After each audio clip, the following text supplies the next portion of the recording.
ಓಂ ನಾರಾಯಣಾಯ ಪರಿಪೂರ್ಣಗುಣಾರ್ಣವಾಯ ವಿಶ್ವೋದಯ ಸ್ಥಿತಿಲಯೋನ್ನೇತಿಪ್ರದಾಯ ಜ್ಞಾನಪ್ರದಾಯ ವಿಬುಧಾಸುರಸೌಖ್ಯ ದುಃಖ ಸತ್ಕಾರಣಾಯ ವಿತತಾಯ ನಮೋ ನಮಃ.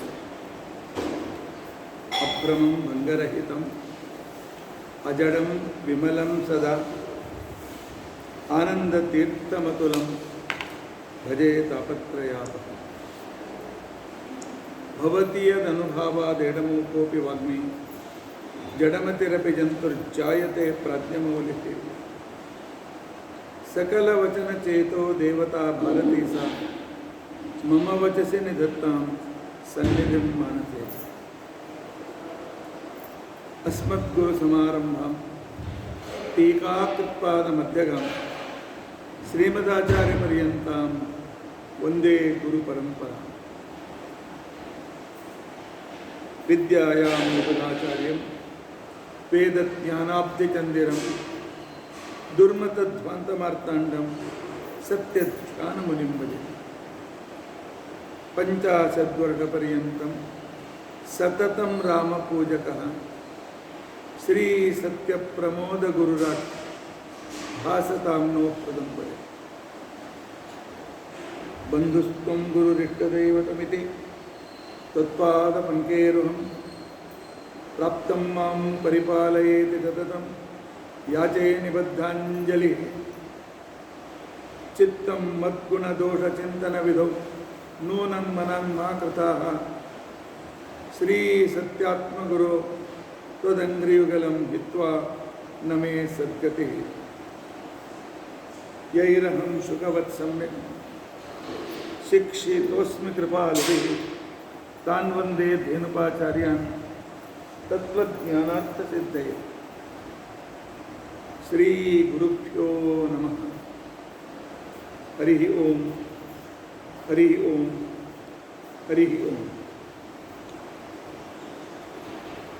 ಸ್ವಸ್ತಿಸ್ತು ಅಷೇಢಸನ್ಮಂಗಲಾನಿ ಸಂತು.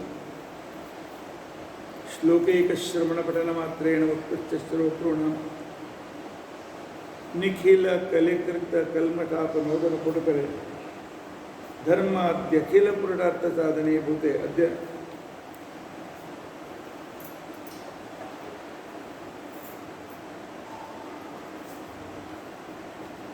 ವಾದರಾಜ ಶ್ರೀಪಾದಾನಾಂ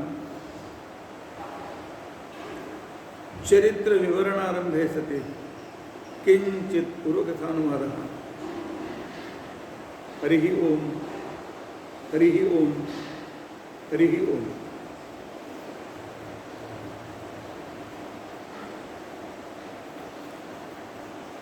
ಇವತ್ತು ವಾದಿರಾಜರ ಪೂರ್ವಾರಾಧನೆ.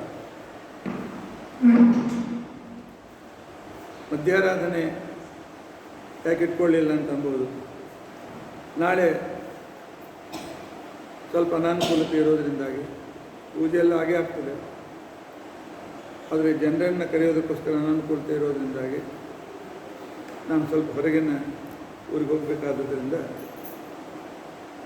ಇದೇ ದಿವಸ ಇಟ್ಕೊಂಡಿದ್ದೇನೆ. ಪುಣ್ಯತಿಥಿಯ ದಿವಸ ಅವರ ಮಹಿಮೆಯನ್ನು ಕೇಳಬೇಕು ಅಂತಕೊಂಡಂತನ್ನೋದು. ಯಾಕೆ ಅವರನ್ನು ಉಪಾಸನೆ ಮಾಡಬೇಕು ಅಂತಕೊಂಡಂತಂದಾಗ ಅವರ ಮಹಿಮೆ ನಮಗೆ ಗೊತ್ತಾಗಬೇಕು. ಅವರು ನಮ್ಮ ಜಗತ್ತಿಗೆ ಮಾಡಿದ ಒಂದು ವಿಶಿಷ್ಟವಾಗಿರ್ತಕ್ಕಂತಹ ಉಪಕಾರವನ್ನು ನಾವು ನೆನೆಸಬೇಕು. ಭಗವಂತನ ನಮಸ್ಕಾರ ಮಾಡೋದು ಅಂದರೆ ಏನರ್ಥ? ಅವನಿಗೆ ಉಪಕಾರವನ್ನು ನೆನೆಸೋದೇ ಪರಮಾತ್ಮನಿಗೆ ನಮಸ್ಕಾರ ಮಾಡಿದಂಥ. ಅವನ ಉಪಕಾರ ನಮ್ಮ ಮೇಲೆ ಎಷ್ಟಾಗಿದೆ, ಯಾವ ರೀತಿಯಿಂದ ಆಗಿದೆ, ಇದನ್ನು ನಾವು ತಪ್ಪದೆ ತಿಳಿದುಕೊಳ್ಳಬೇಕು, ವಿಚಾರ ಮಾಡಬೇಕು. ವಾದಿರಾಜ ಶ್ರೀಪಾದಂಗಳವರ ಅವತಾರ ಆದದ್ದು ಹೂವಿನಕೆರೆ ಅಂತ ತಿಳ್ಕೊಂಡಂತೆ. ದಕ್ಷಿಣ ಕನ್ನಡದಲ್ಲಿ 7 ಅತ್ಯಂತ ಪವಿತ್ರವಾಗಿರ್ತಕ್ಕಂತಹ ಸ್ಥಳಗಳಿವೆ, ಕ್ಷೇತ್ರಗಳಿವೆ. ರೂಪ್ಯಪೀಠಂ ಕುಮಾರಾದ್ರಿ, ಕುಂಭಾಸೀಚ ಧ್ವಜೇಶ್ವರ, ಕ್ರೋಢ ಗೋಕರ್ಣ ಮೂಕಾಂಬಾ, ಸಪ್ತೈತಾ ಮೋಕ್ಷದಾಯಕ ಅಂತ ತಿಳ್ಕೊಂಡು ಅಂತೇಳಿ ಅಲ್ಲಿ ಪ್ರಸಿದ್ಧಿ ಇದೆ. ಅದರಲ್ಲಿ ಒಂದು ಕುಂಭಾಸಿ. ಕುಂಭಾಸಿಯಿಂದ 3 ಮೈಲ್ ಮೇಲೆ ಹೂವಿನಕೆರೆ ಅಂತ ತಿಳ್ಕೊಂಡು ಅಂತೇಳಿ ಒಂದು ಹಳ್ಳಿ. ಆ ಹಳ್ಳಿಯಲ್ಲಿ ವಾಗೀಶ ತೀರ್ಥರು ಚಾತುರ್ಮಾಸ್ಯಕ್ಕೆ ಕುಳಿತುಕೊಂಡಿದ್ದಾರೆ. ಬಹುಶಃ ಕುಂಭಾಸಿಯಲ್ಲಿ ಕೂತ್ಕೊಂಡಿರ್ಬೇಕು, ಹಳ್ಳಿ ಸಮಯಕ್ಕೆ ಹೋಗಿ ಒಂದು ಮಾಡ್ತಾ ಇರಬೇಕು. ವಾಗೀಶ ತೀರ್ಥರು ಅಂತ ತಿಳ್ಕೊಂಡಂತಂದರೆ ಆಚಾರ್ಯರು ತಮ್ಮ ತಮ್ಮನಿಗೆ ಆಶ್ರಮವನ್ನು ಕೊಟ್ಟು ಒಂದು ಮಠವನ್ನು ಪ್ರಾರಂಭ ಮಾಡಿದರು. ಅದು ಸೋದೆ ಮಠ ಅಂತ ತಿಳ್ಕೊಂಡು ಅಂತೇಳಿ ಪ್ರಸಿದ್ಧವಾಯಿತು.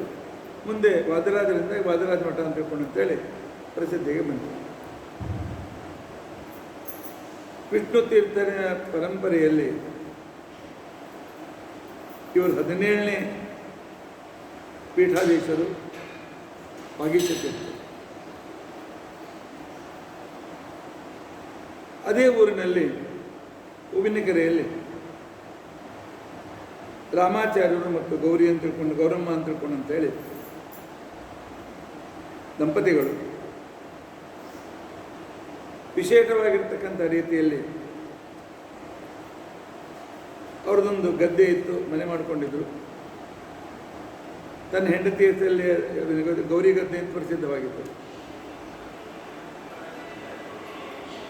ಅಲ್ಲಿ ವಾಸ ಮಾಡ್ತಾ ಇರ್ತಕ್ಕಂಥವರು. ಅವರಿಗೊಬ್ಬಳು ಹೆಣ್ಮಕ್ಳಿದ್ಲು. ಆದರೆ ಒಬ್ಬ ಶ್ರೇಷ್ಠ ಗಂಡಸ ಮಗ ಹುಟ್ಟಬೇಕು ಅಂತ ತಿಳ್ಕೊಂಡು ಅಂತೇಳಿ ಒಳ್ಳೆ ಆಚಾರವಂತರು,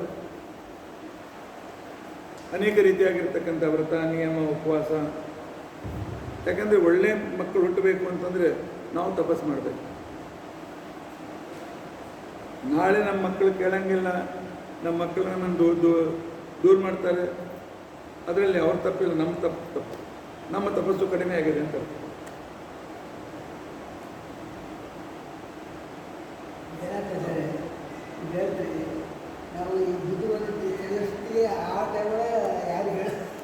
ಆಗಿರ್ತಕ್ಕಂಥ ರೀತಿಯಲ್ಲಿ ಅವರ ಆರಾಧನೆಯನ್ನು ಮಾಡಿದರು. ಬಂದು ವಾಗೀಶ್ವರ ಹತ್ರ ಕೇಳ್ಕೊಂಡಿದ್ದಾರೆ. ವಾಗೀಶ್ವರ ಜ್ಞಾನ ದೃಷ್ಟಿಯಿಂದ ನೋಡಿದರು. ಒಬ್ಬ ಲೋಕೋತ್ತರ ಪುರುಷ ಇವರ ಮನೆಯಲ್ಲಿ ಹುಟ್ಟವನು ಅಂತಕ್ಕಂಥ ಕಾಣಿಸ್ತು. ಅದಕ್ಕೆ ಅವರು ಹೇಳಿದರು, ಲೋಕೋತ್ತರ ಪುರುಷ ಹುಟ್ಟುತ್ತಾನೆ, ಆದರೆ ಅವನು ನಿಮ್ಮವನಾಗ್ತಾನೆ ಇಲ್ಲಿ ಹೇಳಿಕ್ಕೆ ಬರೋದಿಲ್ಲ. ಅವ್ರು ಕೇಳಿದ್ರು, ಇದರರ್ಥ ಏನು ಅಂತ ತಿಳ್ಕೊಂಡು. ಇಲ್ಲ, ಅವನು ಲೋಕ ಉದ್ಧಾರ ಮಾಡ್ತಾನೆ, ಮನೆಯಲ್ಲಿ ಇಟ್ಕೊಂಡು ಕೂತ್ಕೊಂಡ್ರೆ ಏನು ಮಾಡ್ಲಿಕ್ಕೆ ಆಗೋದಿಲ್ಲ. ಆಶೀರ್ವಾದ ಮಾಡ್ತೇನೆ, ಆದರೆ ಆ ಮಗುವನ್ನು ಮಠಕ್ಕೆ ಒಪ್ಪಿಸ್ಬೇಕು. ತಂದೆ ತಾಯಿ ಅಂತಂದ್ರು, ನಮಗಾಗಿ ನಮ್ಮ ಮನೆಯೊಳಗೆ ಇರದೇ ಇದ್ರೆ ಆ ಮಗನ ಸುಖ ನಾವು ಅನುಭವಿಸ್ಲಿಕ್ಕೆ ಆಗಂಗಿಲ್ಲ. 9 ತಿಂಗಳು ಹೊತ್ತು ಕಟ್ಪಡಬೇಕು. ಆ ನಂತರ ಮಗ ನಮ್ಗೆ ಆಗೋದಿಲ್ಲ ಅಂತ ತಿಳ್ಕೊಂಡಂತಂದರೆ ಅದಕ್ಕೆ ಹೊರಡು ದೇವ್ರ ಇಚ್ಛೆ ನೋಡೋಣ, ಪರೀಕ್ಷೆ ಮಾಡೋಣ. ಅದನ್ನ ಹೇಗೆ ಪರೀಕ್ಷೆ ಮಾಡೋದು ಅಂತ ಕೇಳಿದ್ರು ರಾಮಾಚಾರ್ಯ. ಅದಕ್ಕೆ ವಾಗೀಶ್ವರ ಹೇಳಿದರು, ಮನೆಯಲ್ಲಿ ಹುಟ್ಟಿದರೆ ಅದು ನಿಮ್ಮ ಮಗು, ಮನೆಯಲ್ಲಿ ಇಟ್ಕೊಂಡ್ಬಿಟ್ಟು. ಅದು ಒಂದು ವೇಳೆ ಮನೆ ಬಿಟ್ಟು ಹೊರಗೆ ಹುಟ್ಟಿದರೆ ಅದನ್ನು ಮಠಕ್ಕೆ ಒಪ್ಪಿಸ್ಬೇಕು. ಆಗಿನ ಕಾಲಕ್ಕೆ ಎಲ್ಲ ಮನೆಯಲ್ಲೇ ಹೆರಿಗೆ, ಹಾಸ್ಪಿಟಲ್ ಇರಲಿಲ್ಲ, ಮತ್ತೊಂದಿರಲಿಲ್ಲ, ಮಗದೊಂದಿರಲಿಲ್ಲ. ಸೂಲಿಗೆತ್ತಿ ಮನೆಗೆ ಬರಬೇಕು, ಹೆರಿಗೆ ಆಗಬೇಕು. ಈ ರೀತಿ ಆಗಿರ್ತಕ್ಕಂಥ ವ್ಯವಸ್ಥೆ ಆಗಿನ ಕಾಲದಲ್ಲಿ. ಅವರಂದರು, ಮನೆ ಬಿಟ್ಟು ಹೊರಗೆ ಹೆರಿಗೆ ಆಗ್ತದೆ, ಸಾಧ್ಯ ಇಲ್ಲ. ಆ ವೇಳೆಯಲ್ಲಿ ನನ್ನ ಹೆಂಡತಿನೆಲ್ಲೂ ಕಳ್ತಂಗೆ ಇಲ್ಲ ನಾನು. ಈಗ ಎಲ್ಲರೂ ಹೊರಗೆ ಹುಡ್ತಾರೆ, ಅದು ಅದರಂಗೆ ಯಾರು ಹಾಕಂಗಿಲ್ಲ. ಆ ಮಾತು ಬೇರೆ. ಈಗ ಯಾರು ಮನ್ಯಾಗ ಹುಟ್ಟಂಗೆ ಇಲ್ಲ. ಈ ರೀತಿಯಾಗಿ ಅದಾಗ ಅವರು ಅದೇ ರೀತಿ ಆಗಲಿ ಅಂತ ತಿಳ್ಕೊಂಡು ಅಂತೇಳಿ ಒಪ್ಕೊಂಡಿದ್ದಾರೆ. ಸಾಧಾರಣ 9 ತಿಂಗಳು ತುಂಬಿತ್ತು. 8 ಕಾಳಜಿಯಿಂದ ಮನೆಗೆ ಹೊರಗೆ ಬಿಡ್ತಾನೆ ಇರಲಿಲ್ಲ. ಅವತ್ತು ದ್ವಾದಶಿ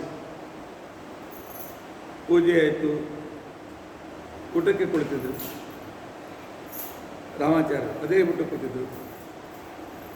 ಒಂದು ದೊಡ್ಡ ಹಸು ಗೇಟ್ಗಳನ್ನು ಮುರಿದು ಒಳಗೆ ಬಂದು ಅವರ ಮನೆ ಹತ್ತಿರ ಇರ್ತಕ್ಕಂಥ ಗದ್ದೆಯಲ್ಲಿ, ಅದೆಲ್ಲ ಮನೆ ಹತ್ತಿರ ಗದ್ದೆ ಅಲ್ಲಿರ್ತಕ್ಕಂಥ ಎಲ್ಲ ಬೆಳೆಯನ್ನು ತಿನ್ಲಿಕ್ಕೆ ಚಾಲು ಮಾಡಿದ್ರು. ಕಾಲು ತುಳಿದು ಹಾಕಲಿಕ್ಕೆ ಚಾಲು ಆಯಿತು. ಇದೀಗ ಯಜಮಾನರು ಊಟ ಕೂತ್ಕೊಂಡಿದ್ದಾರೆ. ಅವರನ್ನು ಎಪ್ಸೋ ಸರಿಯಲ್ಲ, ಬೆಳೆ ಹೋಗ್ತದೆ ಅಂತ ತಿಳ್ಕೊಂಡಂತೇಳಿ ಆ ಕಾಲಕ್ಕೆ ಆಗ ಆ ಗೌರಮ್ಮ ಹೊರಗೆ ಬಂದಿದ್ದಾಳೆ. ಒಂದು ಕೋಲ್ ತಗೊಂಡು ಹುಷ್ ಅಂತ ತಿಳ್ಕೊಂಡಂತ ಹೇಳಿದ್ದಾಳೆ. ಆಕಳೇನೂ ಹೋಯಿತು. ಅವಳಿಗೆ ಬಹಳ ಪ್ರಸವ ವೇದನೆ ಆಯಿತು. ಅಲ್ಲೇ ಕೆಳಗೆ ಕೂತ್ಕೊಂಡು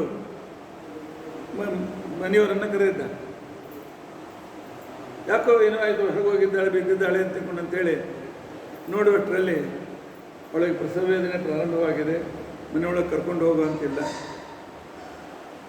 ಅಷ್ಟರಲ್ಲಿ ಅವಳಿಗೆ ಒಂದು ಗಂಡು ಕೂಸಿನ ಜನನ ಆಯಿತು. ಆ ಜನನ ಆಗೋಕ್ಕಿಂತ ಪೂರ್ವದಲ್ಲಿ ವಾಗೀಶರ ಶಿಷ್ಯ ಒಬ್ಬ ಗೇಟ್ನಲ್ಲಿ ಬಂಗಾರ ತಟ್ಟೆ ಹಿಡ್ಕೊಳ್ತಾ ಇರಿದ್ದಾರೆ. ಇಲ್ಲ, ಗುರುಗಳು ಕಳಿಸಿದ್ದಾರೆ, ಕೂಸನ್ನು ಮಠ ಕೊಡಬೇಕು ಅಂತ ತಿಳ್ಕೊಂಡು. ಆಗ ಭೂಸ್ಪರ್ಶವಿಲ್ಲದೆ ಅವರು ಹೇಳಿದ ಮಾತು ಕೊಟ್ಟಂತೆ ಮಗುವನ್ನು ಕೊಟ್ಟಿದ್ದಾರೆ. ಆಯ್ತು, ಜಗತ್ತನ್ನು ಉಪಕಾರ ಮಾಡಲಿ ಅಂತ ತಿಳ್ಕೊಂಡಂತೆ ಸ್ವಾಮಿಗಳೇ ಆ ಮಗುವಿಗೆ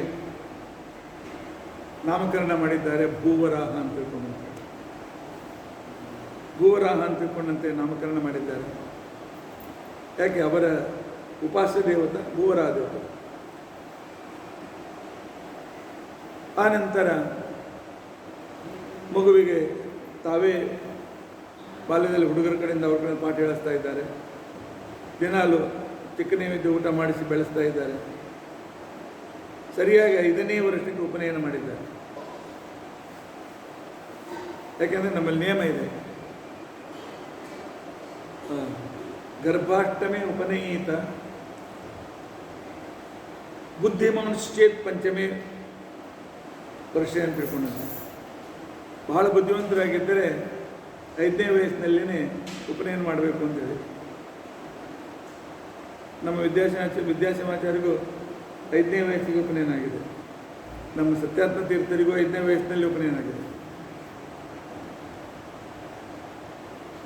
ತಾತ್ಪರ್ಯ ಚಿಕ್ಕ ವಯಸ್ಸಿನಲ್ಲೇ ಆ ತಿಳುವಳಿಕೆ ಇರೋದರಿಂದಾಗಿ ಉಪನಯನ ಮಾಡಿದ್ದಾರೆ. ಆನಂತರ ವಾಗೀಶ್ವರ ತೀರ್ಥರಿಗೆ ಅವರ ಪೂರ್ವಾಶ್ರಮದ ಕಜಿನ್ ಬ್ರದರ್ ಶ್ರೀನಿವಾಸಾಚಾರ್ಯರು ಅಂತ ತಿಳ್ಕೊಂಡಂತಿದ್ರು. ಅವರು ವಿರಕ್ತರಾಗಿ ವಾಗೀಶರಿಂದ ಆಶ್ರಮ ತೆಗೆದುಕೊಂಡಿದ್ದರು. ಅವರಿಗೆ ವಿದ್ಯಾನಿಧಿ ತೀರ್ಥರು ಅಂತ ತಿಳ್ಕೊಂಡಂತ ಹೆಸರಿತ್ತು. ಆ ವಿದ್ಯಾನಿಧಿ ತೀರ್ಥರಲ್ಲಿ ಇವರಿಗೆ ಎಲ್ಲ ಶಾಸ್ತ್ರಾಭ್ಯಾಸ ಆಗಿದೆ. ಆಗ ಸ್ವಲ್ಪ ಗೌರಿ ರಾಮಾಚಾರ್ಯರು ಮಗು ನಮ್ಮ ಕೈಗಿಲ್ಲ ಅಂತೇಳಿ ಅಸಮಾಧಾನ ಪಡ್ತಾ ಇದ್ರು.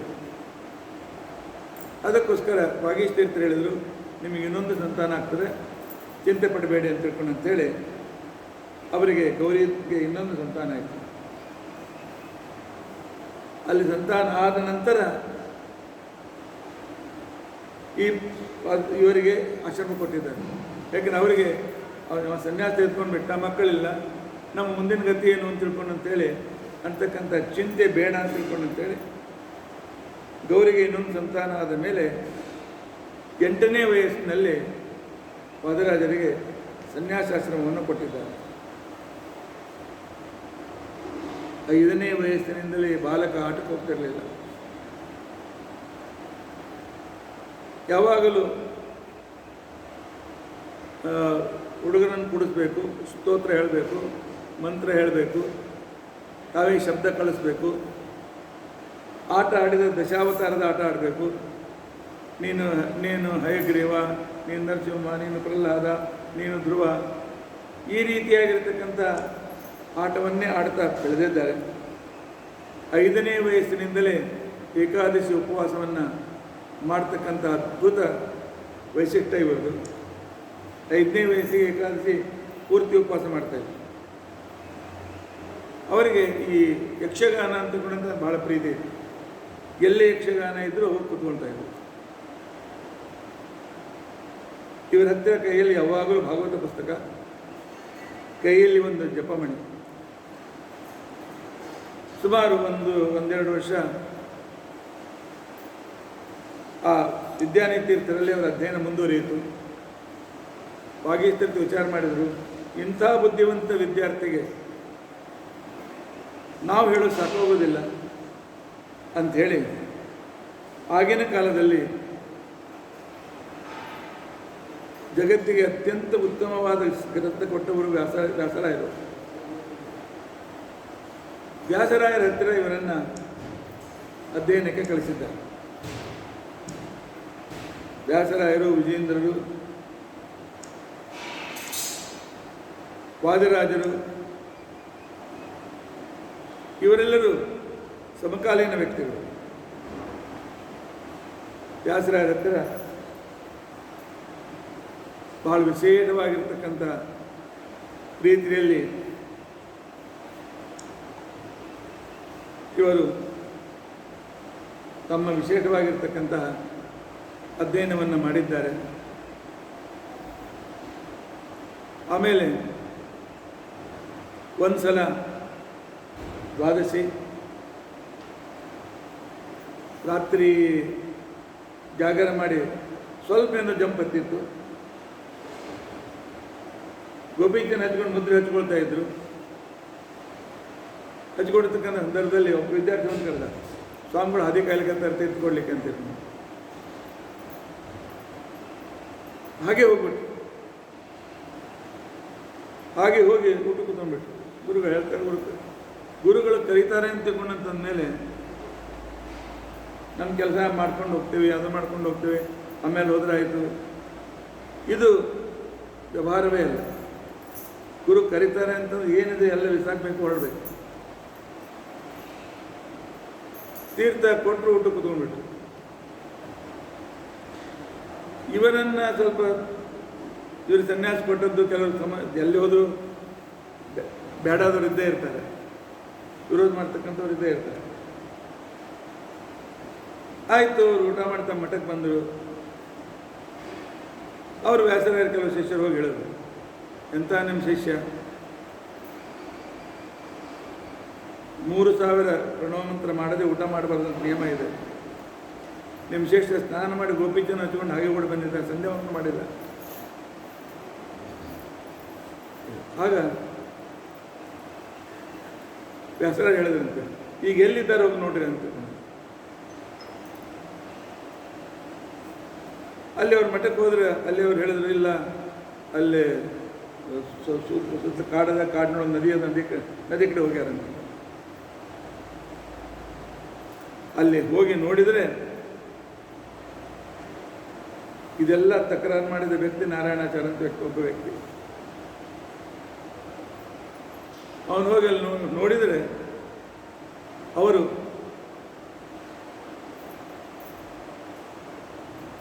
ಎಲ್ಲ ಪದಾರ್ಥ ಎಲೆ ಬಡಿಸಿ ಹೇಗಿತ್ತು ಹಾಗೆ ಹೊಟ್ಟೆಯಿಂದ ತೆಗೆದಿಟ್ಟು ಸ್ನಾನ ಮಾಡಿ ಸಂಧ್ಯಾವಂದನೆ ಜಪ ದತ್ತ ಎಲ್ಲರೂ ಮಾಡಿಕೊಂಡು ಆ ತೆಗೆದಿಟ್ಟದ್ದು ಹಾಗೆ ಉಗಿ ಬರ್ತಿತ್ತು. ಈಗ ಸಾರು ಬಡಿಸಾರೇನು, ಈಗ ಬಿಸಿಯನ್ನು ಬಡಿಸಿದ್ದಾರೆ ಏನು ಅಂತ. ಆಗ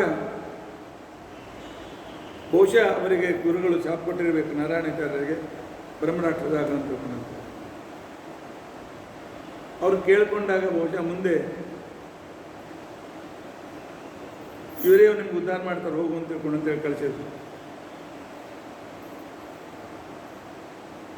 ತಾತ್ಪರ್ಯ ಸಣ್ಣ ವಯಸ್ಸಿನಲ್ಲೇ ಇಂತಹ ಒಂದು ಅದ್ಭುತವಾಗಿರ್ತಕ್ಕಂಥ ಮಹಿಮೆ ವಾದಿರಾಜ ಶ್ರೀಪಾದಂಗಳವರು.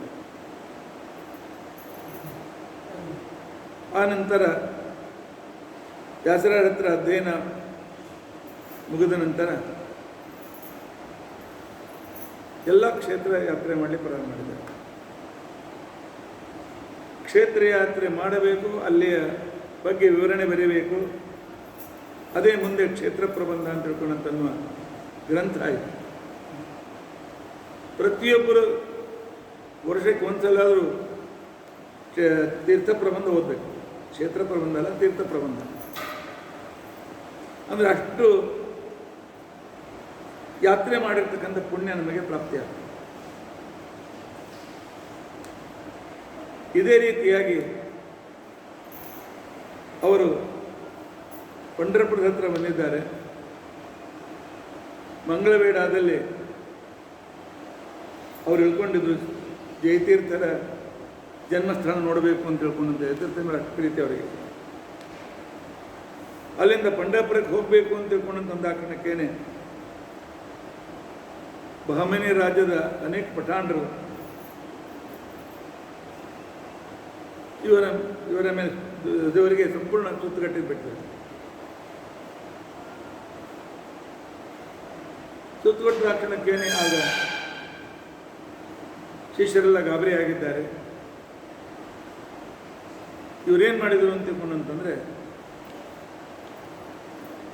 ನಮ್ಮಲ್ಲೆಲ್ಲ ಸಂಪತ್ತಿ ಇದೆ, ಆ ನಂತರ ಶಿಷ್ಯನಿಗಳಲ್ಲಿ ಆ ಗಂಟು ತೊಗೊಂಡು ಬಾ ಅಂತ ತಿಳ್ಕೊಂಡಂತೇವೆ, ಇದರೊಳಗೆಲ್ಲ ನಮ್ಮ ಸಂಪತ್ತಿ ತಗೋತೀವಿ, ನಮ್ಗೆ ಹೋಗ್ಲಿ ಬಿಟ್ಬೇಡಿ ಅಂತ. ಆ ಗಂಟು ಮತ್ತೇನಿಲ್ಲ, ಅವ್ರ ಶಾಟಿ ಲಂಗೋಟಿ ಇದ್ರದ್ದು ಗಂಟಿತ್ತದು. ಅದನ್ನು ತೆಗೆದುಕೊಂಡು ಎಸೆದು ಬಿಟ್ಟರು. ಪಠಾಣರು ಒಬ್ಬರಿಗೊಬ್ಬರು ಅದು ತಗೋಬೇಕಂತ ಹೊಡೆದಾಡಿ ಇವ್ರ ಕಡೆಯಿಂದ ಅಲ್ಲೇ ಮುಂದೆ ಹೋಗ್ಬೇಕು. ಆ ನಂತರ ಪಂಢರಪುರದಲ್ಲಿದ್ದಾಗಲೇ ಒಬ್ಬ ವ್ಯಕ್ತಿ ಬಂದು ಜೋರಾಗಿ ಒದರಾಡ್ಲಿಕ್ಕೆ ಚಾಲು ಮಾಡಿದ. ಏನು ನಿಮ್ಮ ಮಠದೊಳಗಿನ ಕುದುರೆ, ಬಿಳಿ ಕುದುರೆ ದಿನ ನಮ್ಮ ಹೊಲಕ್ಕೆ ಬರ್ತಾರೆ, ಇವತ್ತು ಬಂದು ಕಡ್ಲಿ ಬೆದ್ದು ಸಂಪೂರ್ಣ ಕಡ್ಲಿ ಹೊಲಕ್ಕೆ ಹೋಗಿ ಅರ್ಧ ಹೊಲ ಏನು ಹಾಳು ಮಾಡಿಬಿಟ್ಟದ. ಇನ್ನು ಹಿಂಗೆ ಮಾಡಿದ್ರೆ ಹೆಂಗೆ, ನಾವು ಬಡವ ಏನು ಮಾಡಬೇಕು ಅಂತ ತಿಳ್ಕೊಂಡು. ಅದಕ್ಕೆ ವದರಾಜ ಹೇಳಿದರು, ನಮ್ಮ ಮಠದ ಕುದುರೆ ಮಂದಿ ತೊಗೊಂಡು ಹಾಳು ಮಾಡಲಿಕ್ಕೆ ಇರಂಗಿಲ್ಲ, ನಮ್ಮ ಮಠದ ಕುದುರೆ ಮಂದಿ ಕೊಡೋದಕ್ಕೋಸ್ಕರ ಇರ್ತದೆ, ನೋಡು ನಡಿ ಅಂತ ತಿಳ್ಕೊಂಡಂತೆ. ಎಷ್ಟು ಕಡಲೆ ಗಿಡ ತಿಂದಿತ್ತು ಅಲ್ಲೆಲ್ಲ ಬಂಗಾರದ ಕಡಲೆಯಾಗಿ ಅಲ್ಲಿ ಕಡಲೆಗಾಗಿ ಅದು ಅಂಟ್ಕೊಂಡಿದ್ದು. ಆಯ್ತು ನೋಡಂತ ಅವ್ರು ಹೇಳಿದ್ರು, ನಮ್ಮ ಮಠದಲ್ಲಿ ಕುದುರೆಗಿದ್ರೆ ಏನಿಲ್ಲ, ನನ್ನ ಆರಾಧ್ಯ ದೇವರಾಗಿರ್ತಕ್ಕಂಥ ಹೈಗಿರಿ ದೇವರು ಬರ್ತಾ ಇರ್ತಾರೆ ಅಂತ ಹೇಳಿ ಕಳಿಸಿದ್ರು. ಇದರ ನಂತರ ಸಂಚಾರ ಕ್ರಮದಿಂದ ಅವರು ಪುಣೆಗೆ ಬಂದಿದ್ದರು. ಪಂಢರಪುರದಿಂದ ಪುಣೆಗೆ ಬಂದಿದ್ದರು. ಆಗಿನ ಕಾಲಕ್ಕೆ ಪುಣೆ ಎಲ್ಲ ವಿದ್ವಾಂಸರ ದೊಡ್ಡ ಸ್ಥಳ, ದೊಡ್ಡ ದೊಡ್ಡ ಮಹಾಪಂಡಿತರು ಆ ಪುಣೆಯಲ್ಲಿ ವಾಸ ಮಾಡಿದರು. ಅತಿ ಶ್ರೇಷ್ಠ ಪಂಡಿತರೆಲ್ಲ, ಶ್ರೇಷ್ಠ ಪಂಡಿತರು ವಾಸ ಮಾಡಿದ ಸ್ಥಳ. ಅವರಿಗೆ ಸುದ್ದಿ ತಿಳಿಯಿತು. ಎಲ್ಲ ಪಂಡಿತರು ಸೇರಿ ಯಾವ ಕಾವ್ಯ ಶ್ರೇಷ್ಠ ಅದನ್ನು ಆನೆ ಮೇಲೆ ಇಟ್ಟು ಮೆರವಣಿಗೆ ಮಾಡಬೇಕು ಅಂತ ತಿಳ್ಕೊಂಡು ಹೇಳಿ ಚರ್ಚೆ ನಡೆದು ನಿನ್ನಿನ ದಿವಸ ಡಿಸೈಡ್ ಆಗಿದೆ. ಮಾಘ ಕವಿಯ ಶಿಶುಪಾಲವದ ಅತಿ ಶ್ರೇಷ್ಠ ಗ್ರಂಥ, ಅದನ್ನು ಆನೆ ಮೇಲೆ ಮೆರವಣಿಗೆ ಮಾಡಬೇಕು ಅಂತ ತಿಳ್ಕೊಂಡಂತೆ ಇವರು ಅಲ್ಲಿ ವ್ಯವಸ್ಥಾಪಕನಿಗೆ ಹೇಳಿ ಕಳಿಸಿದರು. ಏನು ಯಾವ ಇದ್ದ ಸ್ವಾಮಿಗಳು ಹೇಳಿದ್ದಾರೆ ಅಂತ ಪಾಪ ಬಂದು, ಇಲ್ಲ ಏನು ಶಿಶುಪಾಲ ವಧ ಸಾವು ಇರ್ತಕ್ಕಂಥ ಹೆಸರಿದ್ದ ಗ್ರಂಥಕ್ಕೆ, ಗ್ರಂಥ ಯಾವಾಗಲೂ ಮಂಗಲಕರವಾಗಿರಬೇಕು, ಮತ್ತೇನು ಮಾಡೋಣ, ಇದಕ್ಕಿಂತ ಶ್ರೇಷ್ಠ ಗ್ರಂಥ ಸಿಗ್ತಾ ಇಲ್ಲ ಅಂತ ತಿಳ್ಕೊಂತಾರೆ. ಇದಕ್ಕಿಂತ ಶ್ರೇಷ್ಠ ಒಂದು ಗ್ರಂಥ ಅದ, ರುಕ್ಮಿಣೀಶ ವಿಜಯ ಅಂತ ತಿಳ್ಕೊಂಡಂತೇಳಿ. ಆದರೆ ನಮ್ಮ ಊರಾಗದು, ಉಡುಪಿ ಒಳಗದು. ಅಲ್ಲಿಂದ ಬರಬೇಕಾದ್ರೆ 16 ದಿವಸ ಬೇಕಾಗ್ತದೆ, 16-17 ದಿವಸ ಬೇಕಾಗ್ತದೆ ಅಂತ ತಿಳ್ಕೊಂಡಂತೇಳಿ ಆ ಕಾಲದಲ್ಲಿ ಇಲ್ಲ ನಾವು ಕಾಯ್ತೀವಿ ಅಂತ. ಅದು ಗ್ರಂಥ ಇರಲಿಲ್ಲ, ಬಿಟ್ಟಿದ್ದಿಲ್ಲ. ಅದಕ್ಕೆ ಅವ್ರೇನು ಮಾಡಿದ್ರು ಅಂತಂದರೆ ದಿನಾಲು ಊಟ ಆದಮೇಲೆ ಇದು ಪೂಜೆ ಆದಮೇಲೆ ತೀರ್ಥ ತಗೊಂಡು ಗಂಧ ಅಂಗಾರ ಅಕ್ಷತೆ ಹಚ್ಕೊಂಡು ಮುಂದೆ ಹೇಳ್ಕೋತಿದ್ರು, ಶಿಷ್ಯರು ಬರ್ಕೋತಿದ್ರು. ಅಂತಹ ಒಂದು ಕ್ಲಿಷ್ಟ ಕಾವ್ಯ ಇವ್ರ ಮುಖದಿಂದ ಬರ್ತಿತ್ತು. ಶಿಷ್ಯರು ಬರ್ಕೋತಿದ್ರು. 16 ದಿವಸ ಆಯಿತು, ಅದನ್ನು ಒಯ್ದು ಕೊಟ್ಟು ಎಂಥ ಅದ್ಭುತ ಕಾವ್ಯ. ತತ್ವಜ್ಞಾನವೂ ಇದೆ, ರಸಿಕತೆಯೂ ಇದೆ, ನವರಸಗಳೂ ಇವೆ, ಅದ್ಭುತವಾಗಿರ್ತಕ್ಕಂಥ ಛಂದೋಬದ್ಧತೆ ಇದೆ. ಅವರೆಲ್ಲ ಬಹಳ ಸಂತೋಷಪಟ್ಟು ಆ ಆನೆಯ ಮೇಲೆ ಅದನ್ನು ಮೆರವಣಿಗೆ ಮಾಡಿಸ್ತಕ್ಕಂಥ ಸಂದರ್ಭದಲ್ಲಿ ಅಲ್ಲಿಂದ ಹೊರಟಿದ್ದಾರೆ. ದ್ವಾರಕಾಕ್ಕೆ ಹೊರಟಿದ್ದಾರೆ. ಮಧ್ಯದಲ್ಲಿ ಪಿಂಡಾರಕ ಕ್ಷೇತ್ರ, ಅಲ್ಲಿ ಕಳ್ಳರು ಬಹಳ ಜನ. ಆದರೂ ಅಲ್ಲಿ ಕೃಷ್ಣೀಯತೆಗಳು ಅಂತ ತಿಳ್ಕೊಂಡು ಅಂತೇಳಿ ಒಬ್ಬ ಸ್ವಾಮಿಗಳು ಇವರಿಗೆ ಆದರ ಸತ್ಕಾರ ಮಾಡಿದ್ದಾರೆ. 5-6 ದಿವಸ ಇಟ್ಕೊಂಡಿದ್ದಾರೆ. ಆ ಊರಲ್ಲಿ ಒಬ್ಬ ಮೂರ್ತಿಕಾರ, ಆ ಮೂರ್ತಿಕಾರನಿಗೆ ಅಲ್ಲಿಯ ರಾಜ ಇಲ್ಲ, ನನ್ನ ಗಣಪತಿಯ ಸುಂದರ ಪ್ರತಿಮೆ ಮಾಡಿಕೊಡು ಅಂತ ತಿಳ್ಕೊಂಡಂತೇಳಿ ಇವನು ಗಣಪತಿಯ ಪಡಿಯಚ್ಚನ್ನು ಇಡಬೇಕು, ಪಂಚಲೋಹದ ಎರಕ ಹೊಯ್ಬೇಕು. ಆದರೆ ಅದು ಗಣಪತಿ ಆಗ್ತಿದ್ದಲ್ಲ, ಇಷ್ಟೇ ಸೊಂಡ್ಲಾಗಿ ಬರ್ತದೆ, ಉಳಿದೆಲ್ಲ ಸರಿ, ಗಣಪತಿ ಸೊಂಡ್ಲ ಬರ್ತಿದ್ದಿಲ್ಲ. ಅದು ಹೊರ ಆದಂಗೆ 3 ಅಕ್ಕ ಮುಖ ಉಳಿತಿತ್ತು. 1 ಸಲ 2 ಸಲ 5 ಸಲ ಅವನು ಕರಗಿಸಿ ಅತ್ಯಂತ ವ್ಯವಸ್ಥೆಯಿಂದ ಎಚ್ಚರದಿಂದ ಅದಕ್ಕೆ ಎರಕ ಹೊಯ್ದಿದ್ದಾನೆ. ಆದರೆ ಅದು ಹಾಗಾಗಲಿಲ್ಲ. ರಾಜ ಏನು ಮಾಡ್ತಾನಪ್ಪ, ಶಿಕ್ಷೆ ಕೊಡ್ತಾನೆ. ರಾತ್ರಿ ಬೇಡ್ಕೊಂಡು ಗಣಪತಿ ಏನಾದರೂ ಉದ್ಧಾರ ಮಾಡು ಅಂತ ತಿಳ್ಕೊಂಡು ಅಂತೇಳಿ. ಆಗ ಅವರ ಆ ಕಲಾಕಾರನ ಸ್ವಪ್ನದಲ್ಲಿ ಒಬ್ಬ ಬ್ರಾಹ್ಮಣ ಬಂದು, ಇಲ್ಲೊಬ್ಬರು ಕರ್ನಾಟಕದಿಂದ ಸ್ವಾಮಿಗಳು ಬಂದಾರ, ಅವ್ರಿಗೆ ಇದನ್ನು ಸಮರ್ಪಣೆ ಮಾಡು, ನಾಳೆ ಬೇರೆ ಮೂರ್ತಿ ಮಾಡೋದು ಗಣಪತಿ ಆಗ್ತದೆ ಅಂತ. ಅದೇ ಭೂವರಾಹ ಮೂರ್ತಿ ಅಂತ ತಿಳ್ಕೊಂಡಂತೆ ಅಂದಿದ್ದ. ಆ ನಂತರ ದ್ವಾರಕಾ ಮುಗೀಸಿ ದಿಲ್ಲಿ ಕಡೆ ಹೊರಟಿದ್ದಾರೆ. ಮಧ್ಯದಲ್ಲಿ ಕಳ್ಳರು ಇವರನ್ನು ಬೆನ್ನಟ್ಟಿದ್ದಾರೆ. ಬೆನ್ನಟ್ಟಿರ್ತಕ್ಕಂಥ ಸಂದರ್ಭದಲ್ಲಿ ಆವಾಗ ಕಳ್ಳರು ಇವ್ರು ದೋಚಬೇಕು ಅಂತ ಬರ್ತಾರೆ. ಎದುರಿಗೆ ನರಸಿಂಹದೇವರು, ಹಿಂದೆ ಒಬ್ಬ ಚಕ್ರಧಾರಿ, ಮುಂದೆ ಸಿಂಹ ಇತ್ಯಾದಿ. 2-3 ಸಲ ಪ್ರಯತ್ನ ಮಾಡಿ ಆವಾಗ ಅವರು ಇವರಿಗೆ ಶರಣಾಗತರಾಗಿದ್ದಾರೆ. ಇದೇ ವೇಳೆಯಲ್ಲಿ ಈ ಕಳ್ಳರೊಂದು ರೈವಲ್ ಗ್ರೂಪ್ ಇತ್ತು. ಇವರು ಬಂದಿದ್ದಾರೆ, ಇವ್ರು ಹೊಡಿಬೇಕು ಅಂತ ತಿಳ್ಕೊಂಡಂತೇಳಿ ಆ ಗ್ರೂಪ್ ಬಂತು. ಆಗ ಕಳ್ಳರು ಇವರಿಗೆ ಶರಣಾಗತರಾಗಿದ್ದಾರೆ. ಆಯಿತು, ಇಲ್ಲಿ ಕುತ್ಕೊಟ್ಟು ಅಂತೇಳಿ ಜಾಗ ತೋರಿಸಿದ್ರು. ಅವರು ಬಂದರೆ ಅವ್ರಿಗೆ ಯಾರು ಭದ್ರಾಶ್ರಮ ಕಾಣಿಸ್ತಿದ್ರು, ಶಿಷ್ಯರು ಕಾಣಿಸ್ತಿದ್ರು, ಕಳ್ಳರು ಯಾರೂ ಕಾಣಿಸ್ತಿದ್ದಿಲ್ಲ. ಬೇರೆ ಎಲ್ಲ ಹೋಗಿರ್ಬೇಕು ಅಂತ ಹೊರಟೋಗ್ಬಿಟ್ಟು ಕಳ್ಳರಿಗೆ ಭಾಳ ಸಂತೋಷ ಆಯಿತು. ಆ ನಂತರ ಅವರು ಎಷ್ಟೋ ದೊಡ್ಡ ದೊಡ್ಡ ರತ್ನಗಳು ಇತ್ಯಾದಿಗಳನ್ನೆಲ್ಲ ಸಂಗ್ರಹ ಮಾಡಿದರು. ತಂದು ಪಾದರಾಶ್ರೀಪಾದಂಗಳವ್ರಿಗೆ ಕೊಟ್ಬಿಟ್ಟು ತಗೋರಿ ಅಂತ ತಿಳ್ಕೊಂಡು. ಪಾದರಾಶ್ರೀಪಾದಂಗಳವರು ವಜ್ರ ಮತ್ತು ತೆಗೆದುಕೊಂಡು ಮಾಡಿದರೆ ನಮಗೆ ಸಂಚಾರ ಮಾಡೋರು ನಮ್ಮ ಹಿಂದೆ ಕಳ್ಳರಿಂದ ಇರ್ತಾರೆ, ನಮಗೇನು ಬೇಕಾಗಿಲ್ಲ. ಈಗ ನೋಡಿದರು ಇದರೊಳಗೆ 1 ವಜ್ರ ತಗೋತೀನಿ ಅಂತ ತಿಳ್ಕೊಂಡು ಅದು ಎತ್ತಿದ್ರು. ಅದು ವಜ್ರ ಅಲ್ಲ, ಅದು ಹಯಗ್ರೀವ ಶಾಲಿಗ್ರಾಮ. ಇವತ್ತಿಗೂ ಹಯಗ್ರೀವ ಶಾಲಿಗ್ರಾಮ ಒಳ್ಳೆಯ ಪಚ್ಚೆಯಂತೆ ಹೊಳಿತದೆ, ಭಾಳ ಸುಂದರವಾಗಿದೆ. ಅಲ್ಲಿಂದ ಹೊರಟು ಇನ್ನು ಆಗ್ರಾ ದಾಟಿದ್ರು ಅಂತ ಕಾಣಿಸ್ತದೆ. ಆನಂತರ ರಾತ್ರಿ ಎಲ್ಲ ಮಾಡಿ ಬೆಳಗ್ಗೆ ಒಂದು ಕಡೆ ಸ್ಥಳ ಮುಟ್ಟಿದಾಗ ಪೂಜೆ ಆಗಬೇಕು. ನೋಡಿದರು ಇಲ್ಲಿ ಒಂದು ಕಡೆಗೆ ಒಂದು ದೊಡ್ಡ ದಿನ್ನಿ ಹಂಗೆ ಇತ್ತು, ಕೆಳಗೆಲ್ಲ ಹೊಲಸದ್ ಬೇಡ, ಈ ದಿನ್ನಿ ಮೇಲೆ ಕೂತ್ಕೊಂಡು ನಾವು ಪೂಜೆ ಮಾಡ್ತೀವಿ ಅಂತ ತಿಳ್ಕೊಂಡಂತೆ.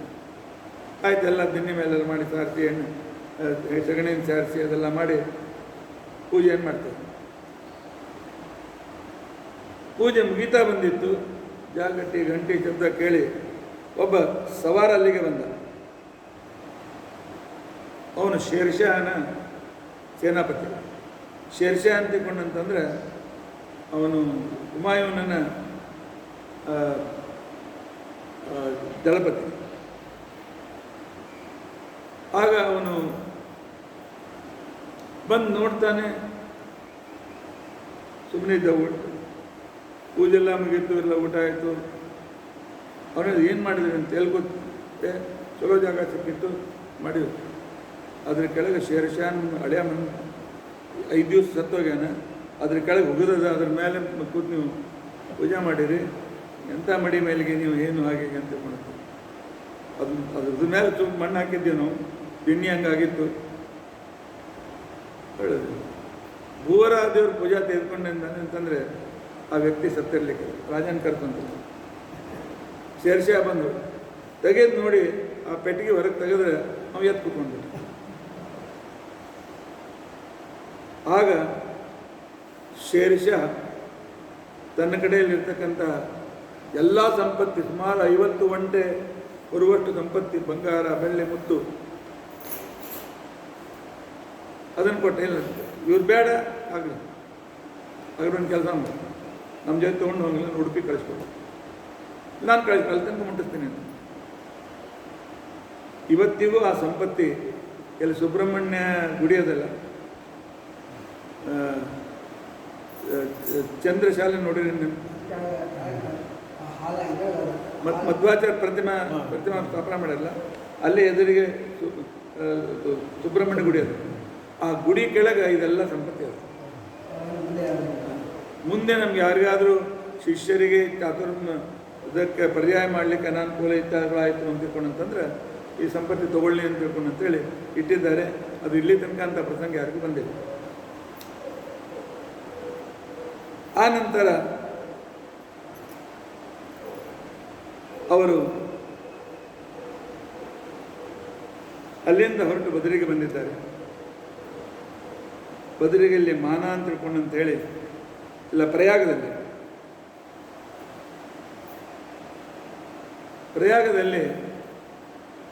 ಇದ್ದಾಗ ಅವ್ರ ತಾಯಿ ಕರೆದಿದ್ದು ಅವ್ರಿಗೆ ತೀರ್ಥಯಾತ್ರೆ ಆಗಲಿ ಅಂತ ತಿಳ್ಕೊಂಡಂತೇಳಿ. ಅವ್ರ ತಾಯಿ ಹೇಳ್ತಾಳೆ, ಇಲ್ಲಪ್ಪ, ಹುಟ್ಟೋಕ್ಕಿಂತ ಮೊದಲು ನಾನು ದೇವರಿಗೆ ಒಂದು ಬೇಡಿಕೆ ಬಿಡ್ಕೊಂಡಿದ್ದೆ, ಒಂದು ಗಂಡದ ಮಗ ಹುಟ್ಟಿದ್ರೆ 1,00,000 ಆಭರಣ ಏರಿಸ್ತೀನಿ ಅಂತ ತಿಳ್ಕೊಂಡು. 4 ಆಭರಣ ತಗೊಳ್ಳಿಕ್ಕೂ ದಾರಿದ್ರ್ಯ ಇತ್ತು, ಆದರೆ ಏನು ದೇವರ ಮೇಲೆ ವಿಶ್ವಾಸ ಅಂತ ತಿಳ್ಕೊಂಡಂತೇಳಿ ಪ್ರಯಾಗದೊಳಗಕ್ಕೆ ಹೇಳ್ತಕ್ಕಂಥ ಸಂದರ್ಭದಲ್ಲಿ ಆಗ ಅವ್ರು ಜಪ ಮಾಡ್ತಾ ಇರುವಾಗ ಅಲ್ಲಿ ಸಂಧ್ಯಾ ಮಠ ಅಂತ ತಿಳ್ಕೊಂಡಂತೇಳಿ ಆ ವೇಳೆಗೆ ಜಪ ಮಾಡುವಾಗ ವೇದವ್ಯಾಸರು ಪ್ರತ್ಯಕ್ಷರಾದರು. ಪ್ರಯಾಗೆ ಬ್ರಹ್ಮಣಃ ಸಂಧ್ಯಾಮಠೆ ಜಪಪರಾಯಣ ಅಹಮಾಸಂ ತದಾ 1,00,000 ಲಂಕಾರಂ ಕುರ್ವಿತಿ ಪ್ರಭು. ಆಗ ವೇದವ್ಯಾಸರು 1,00,000 ಅಲಂಕಾರ, 1,00,000 ಭಾಗವತ್ ಮಹಾಭಾರತದ 1,00,000 ಶ್ಲೋಕಗಳಿಗೆ 1,00,000 ಶಬ್ದಗಳಿಗೆ ವಿಶೇಷಾರ್ಥವನ್ನು ಬರೀ ಅಂದುಕೊಂಡಂತೇಳಿ ಅಂತೇಳಿ ತಾಯಿಗೆ ಹೇಳಿದ್ರು, ನಾನು ಬರೀತೀನಿ ಅಂದುಕೊಂಡಂತೆ. ಇಲ್ಲ, ನಿಮ್ಮನ್ನು ಬಿಟ್ಟಿರ್ಲಿಕ್ಕೆ ಆಗಂಗಿಲ್ಲ, ನಿಮ್ಮ ಜೊತೆಗೆ ಬರ್ತೀನಿ, ಏನಾದರೂ ಆಯ್ತು, ಇಲ್ಲ ಭಾಳ ವಯಸ್ಸಾಗ್ಯದ, ಊರಿಗೆ ಹೋಗೋದು, ನೀವು ಬಿಟ್ಟಿರ್ಲಿಕ್ಕೆ ಆಗಂಗಿಲ್ಲ, ಆಗಲಿ ಅಂತಿಕೊಂಡಂತೇಳಿ ಅಲ್ಲೇ ಒಬ್ಬ ಮೂರ್ತಿಕಾರನ್ನು ಕರೆಸಿ ಅದರ ತಮ್ಮದೇ ಒಂದು ಪ್ರತಿಮೆ ತಯಾರು ಮಾಡಿ ಅದನ್ನು ತಮ್ಮ ತಾಯಿ ಕೊಟ್ಟು, ದಿನ ನನ್ನ ದರ್ಶನ ಮಾಡು, ಮನೆ ಕರ್ಕೊಂಡು ಹೋಗು, ನಿನ್ನ ಜೋಡಿ ನಾನು ಇರ್ತೀನಿ ಅಂತ ತಿಳ್ಕೊಂಡು. ತಾಯಿಯ ಮೇಲೆ ಅಷ್ಟು ಪ್ರೀತಿ ತೋರಿಸಿದವರು ಮೊದಲು ರಘುತ್ತಮರು. ತಮ್ಮ ವೃಂದಾವನದಲ್ಲಿ ಇವತ್ತಿಗೂ ಅದ ಬಲಬದಿಗೆ ಆ ಕಡೆಯಲ್ಲಿ ತಾಯಿಯ ಮುಖ ಇದೆ. ಅಷ್ಟು ತಾಯಿಯ ಬಗ್ಗೆ ಇವರಿಗೆ ಎಷ್ಟೇ ಆದರೂ ಸನ್ಯಾಸ ತಗೊಂಡ್ರೂ ತಾಯಿ ಋಣ ತೀರಿಸಲಿಕ್ಕೆ ಆಗೋದಿಲ್ಲ. ಅದಕ್ಕೋಸ್ಕರ ಎಲ್ಲ ಸನ್ಯಾಸಿಗಳು ತಮ್ಮ ತಾಯಿಗೆ ನಮಸ್ಕಾರ ಮಾಡ್ತಾರೆ. ತಂದೆ ಮಗನಿಗೆ ನಮಸ್ಕಾರ ಮಾಡ್ತಾನೆ, ಆದರೆ ತಾಯಿಗೆ ಮಕ್ಕಳು ನಮಸ್ಕಾರ ಮಾಡ್ತಾರೆ. ಅಲ್ಲಿಂದ ಬದರಿಗೆ ಬಂದಿದ್ದಾರೆ. ಬದರಿಯಿಂದ ವ್ಯಾಸಾಶ್ರಮ ಮಾನ ಅಂತ ತಿಳ್ಕೊಂಡಂತಾರೆ. ಸ್ವಲ್ಪ ಬದರಿಂದ ಮುಂದೆ ಹೋಗ್ಬೇಕು. ಅಲ್ಲಿ ಕುಳಿತುಕೊಂಡು ಲಕ್ಷಾಲಂಕಾರವನ್ನು ರಚನೆ ಮಾಡಿದ್ದಾರೆ. ಆಗಲೇ ಸುಮಾರು 42,000 ಶ್ಲೋಕ ಪ್ರಕ್ಷಿಪ್ತ ಅಂತ ತಿಳ್ಕೊಂಡಂತೆ ಅವುಗಳನ್ನು ತೆರೆದು ಸರಿಯಾದ ಯಾವುದು ಅಂತ ತಿಳ್ಕೊಂಡಂತೆ ಅನ್ನೋದನ್ನು ಎಡಿಟ್ ಮಾಡಿದ್ದಾರೆ ಮಹಾಭಾರತವನ್ನು. ಇಂಥ ಅದ್ಭುತವಾಗಿರ್ತಕ್ಕಂಥ ಕ್ರಮ. ಆ ನಂತರ ಇದೇ ವೇಳೆಗೆ ವಾದಿರಾಜರ ತಂದೆ ತಾಯಿಗಳು ಊರಾಸಂತಂದ್ರೆ ಹೊರಟೋಗ್ಬಿಟ್ರು. ಅವ್ರದ್ದೆಲ್ಲ ಉತ್ತರ ಕ್ರಿಯೆಗಳನ್ನೆಲ್ಲ ಮುಗಿಸಿ ಅವರ ತಮ್ಮ ಬಂದು ವಾದಿರಾಜರಿಗೆ ನನಗೂ ಸನ್ಯಾಸ ಕೊಡ್ರಿ ಅಂತೇಳಿ ಅಷ್ಟರಲ್ಲಿ ಕರ್ನಾಟಕ ತಿರುಗಿ ಬಂದಿದ್ದರು. ವಾದಿರಾಜ ಶ್ರೀಪಾದಂಗಳವರು ನೋಡಿದರು, ಬಹಳ ಒಳ್ಳೆಯ ರೀತಿಯಾಗಿರ್ತಕ್ಕಂಥ ವೈಶಿಷ್ಟ್ಯ ಇದೆ ಅಂತ ತಿಳ್ಕೊಂಡಂತೇಳಿ ಆ ಕಾಲದಲ್ಲಿ ಅವರಿಗೆ ತನ್ನ ತಮ್ಮನಿಗೆ ಆಶ್ರಮವನ್ನು ಕೊಟ್ಟು ಅದನ್ನು ಭಂಡಾರಕೇರಿ ಮಠ ಅಂತ ತಿಳ್ಕೊಂಡಂತೇಳಿ ಅದನ್ನು ಮುಂದುವರಿಸಿದರು. ಸುರೋತ್ತಮ ತೀರ್ಥರಿಂದ ಅದು ಮುಂದುವರಿತು. ಮುಂದೆ ಅದು ಭೀಮನಕಟ್ಟೆ ದ್ವಂದ್ವ ಮಠ ಆಗಿ ತೆರೆಯಾಗಿದೆ. ಇದರ ನಂತರ ಮೂಡುಬಿದಿರೆಗೆ ಬಂದಿದ್ದಾರೆ. ಕರ್ನಾಟಕದ ಮೂಡುಬಿದಿರೆ ಅಂತ ತಿಳ್ಕೊಂತಾರೆ. ಅಲ್ಲೆಲ್ಲ ಜೈನರದ್ದು ಬಹಳ ದೊಡ್ಡ, ಜನರಿಗೆ ಬಲಾತ್ಕಾರದಿಂದ ಜೈನ ಮತಕ್ಕೆ ಸೇರಿಸ್ತಾ ಇತ್ತು. ವಾದರಾಜ ಸ್ವಾಮಿಗಳು ಹೇಳಿದ್ರು ಇದು ಸರಿಯಲ್ಲ. ಚಾರುಕೀರ್ತಿ ಅಂತ ತಿಳ್ಕೊಂಡಂತ ಹೇಳಿ ದೊಡ್ಡ ಜೈನ ಸನ್ಯಾಸಿ, ಅವನ ಸಮಾನ ವಿದ್ವಾಂಸರು ಯಾರೂ ಇಲ್ಲ ಅಂತ ತಿಳ್ಕೊಂಡಂತ ಅವ್ರು ಹೇಳಿದ್ರು, ವಾದನೆಯನ್ನು ಸೋಲಿಸಿದರೆ ನಾವು ಜೈನ ಧರ್ಮಾಂತರ ಮಾಡೋದು ನಿಲ್ಲಿಸ್ತೀವಿ ಅಂತ ತಿಳ್ಕೊಂಡು ವಾದರಾಜ ಸ್ವಾಮಿಗಳ ಜೊತೆ ಚರ್ಚೆ ಆಯಿತು. ವಾದದಲ್ಲಿ ಅವನನ್ನು ಸೋಲಿಸಿಬಿಟ್ಟಿದ್ದಾರೆ. ಸೋಲಿಸಿಬಿಟ್ಟಿರ್ತಕ್ಕಂಥ ಸಂದರ್ಭದಲ್ಲಿ ಅವರು ಇನ್ಮೇಲೆ ನಾವು ಮಾಡೋದಿಲ್ಲ ಅಂತೇಳಿ ನಿಮಗೆ ನಮ್ಮ ಕಡೆಯಿಂದ ಒಂದು ಉಡುಗೊರೆ ಅಂತ ತಿಳ್ಕೊಂಡಂತೇಳಿ ಇಷ್ಟು ಪಚ್ಚೆಯಲ್ಲಿ ನೀಲಮಣಿಯಲ್ಲಿ ಮಾಡಿದ ವಿಠ್ಠಲ ಪ್ರತಿಮೆ ಅದನ್ನು ಅವರು ವಾದರಾಜ ಸ್ವಾಮಿಗಳು ಕೊಟ್ಟಿದ್ದಾರೆ. ಆ ನಂತರ ಧರ್ಮಸ್ಥಳಕ್ಕೆ ಬಂದರು. ಧರ್ಮಸ್ಥಳ ಅಂತ ತಿಳ್ಕೊಂಡಂತಂದರೆ ಹೆಗಡೆಗಳು ಪೂಜೆ ಮಾಡ್ತಕ್ಕಂಥ ಕುಡುಮ ಕ್ಷೇತ್ರ, ಅಣ್ಣಪ್ಪ ಭೂತ ಕ್ಷೇತ್ರ, ಆ ನಂತರ ಕೆದರಿಬೆಟ್ಟೆಯಿಂದ ಈಶ್ವರಲಿಂಗ ಮತ್ತು ಈಗ ಧರ್ಮಸ್ಥಳ. ಅದಕ್ಕೆ ಕಿಟೀಶ್ವರ ಅಂತ ಮೊದಲು ಹೆಸರಿತ್ತು. ಆಗ ಅಲ್ಲೆಲ್ಲ ಬಹಳ ಭೂತಗಳು ಅವ್ರಿಗೆ ಪೀಡೆ ಕೊಡ್ತಾ ಇದ್ರು. ಕೊನೆಗೆ ಅವರು ವಾದರಾಜರಿಗೆ ಶರಣ ಬಂದಿದ್ದಾರೆ. ಹೆಗಡೆಯವರು ಬಂದು ನೀವೇ ಬಂದು ಪೂಜೆ ಮಾಡಬೇಕು ಅಂತ ತಿಳ್ಕೊಂಡಂತೇಳಿ ಮಂಜುನಾಥಲಿಂಗ ಅಂತ ತಿಳ್ಕೊಂಡಂತೇಳಿ ಆಯಿತು. ಆದರೆ ನಾವು ಅದರ ಮೇಲೆ ಶಾಲಿಗ್ರಾಮ ಇಟ್ಟು ಪೂಜೆ ಮಾಡ್ತೀವಿ ಅಂತ ಆಗಲಿ ಅಂತ ತಿಳ್ಕೊಂಡಂತೇಳಿ ಮಂಜುನಾಥನ ಮೇಲೆ ಈ ರುದ್ರದೇವರ ಉಪಾಸ್ಯ ದೇವತ ನರಸಿಂಹದೇವರು ಒಂದು ನರಸಿಂಹ ಶಾಲಿಗ್ರಾಮ ಇಟ್ಟು ಅದನ್ನು ಪರಿಹಾರ ಕ್ಷೇತ್ರ ಅಂತ ತಿಳ್ಕೊಂಡಂತೇಳಿ ಅದನ್ನು ವೈಷ್ಣವರು ಹೋಗ್ಬೋದು, ಎಲ್ಲರೂ ಹೋಗ್ಬೋದು ಅಂತ ತಿಳ್ಕೊಂಡಂಥ ರೀತಿಯಲ್ಲಿ ಅದನ್ನು ವಿಶಿಷ್ಟವಾದ ರೀತಿಯಲ್ಲಿ ಮಾಡಿದ್ದಾರೆ. ಆ ನಂತರ ಬೇಲೂರಿಗೆ ಬಂದಿದ್ದಾರೆ. ಬೇಲೂರು ಚೆನ್ನಕೇಶವನಿಗೆ ವಿಶೇಷ ಪೂಜೆಯನ್ನು ಮಾಡಿದ್ದಾರೆ. ನೋಡಿದಾಗಲೇ ಬೇಗ ಬಾರೋ ನೀಲಮೇಘ ಶ್ಯಾಮ ಅಂತನ್ನುವ ಹಾಡನ್ನು ರಚಿಸಿ ಹಾಡಿದ್ದಾರೆ.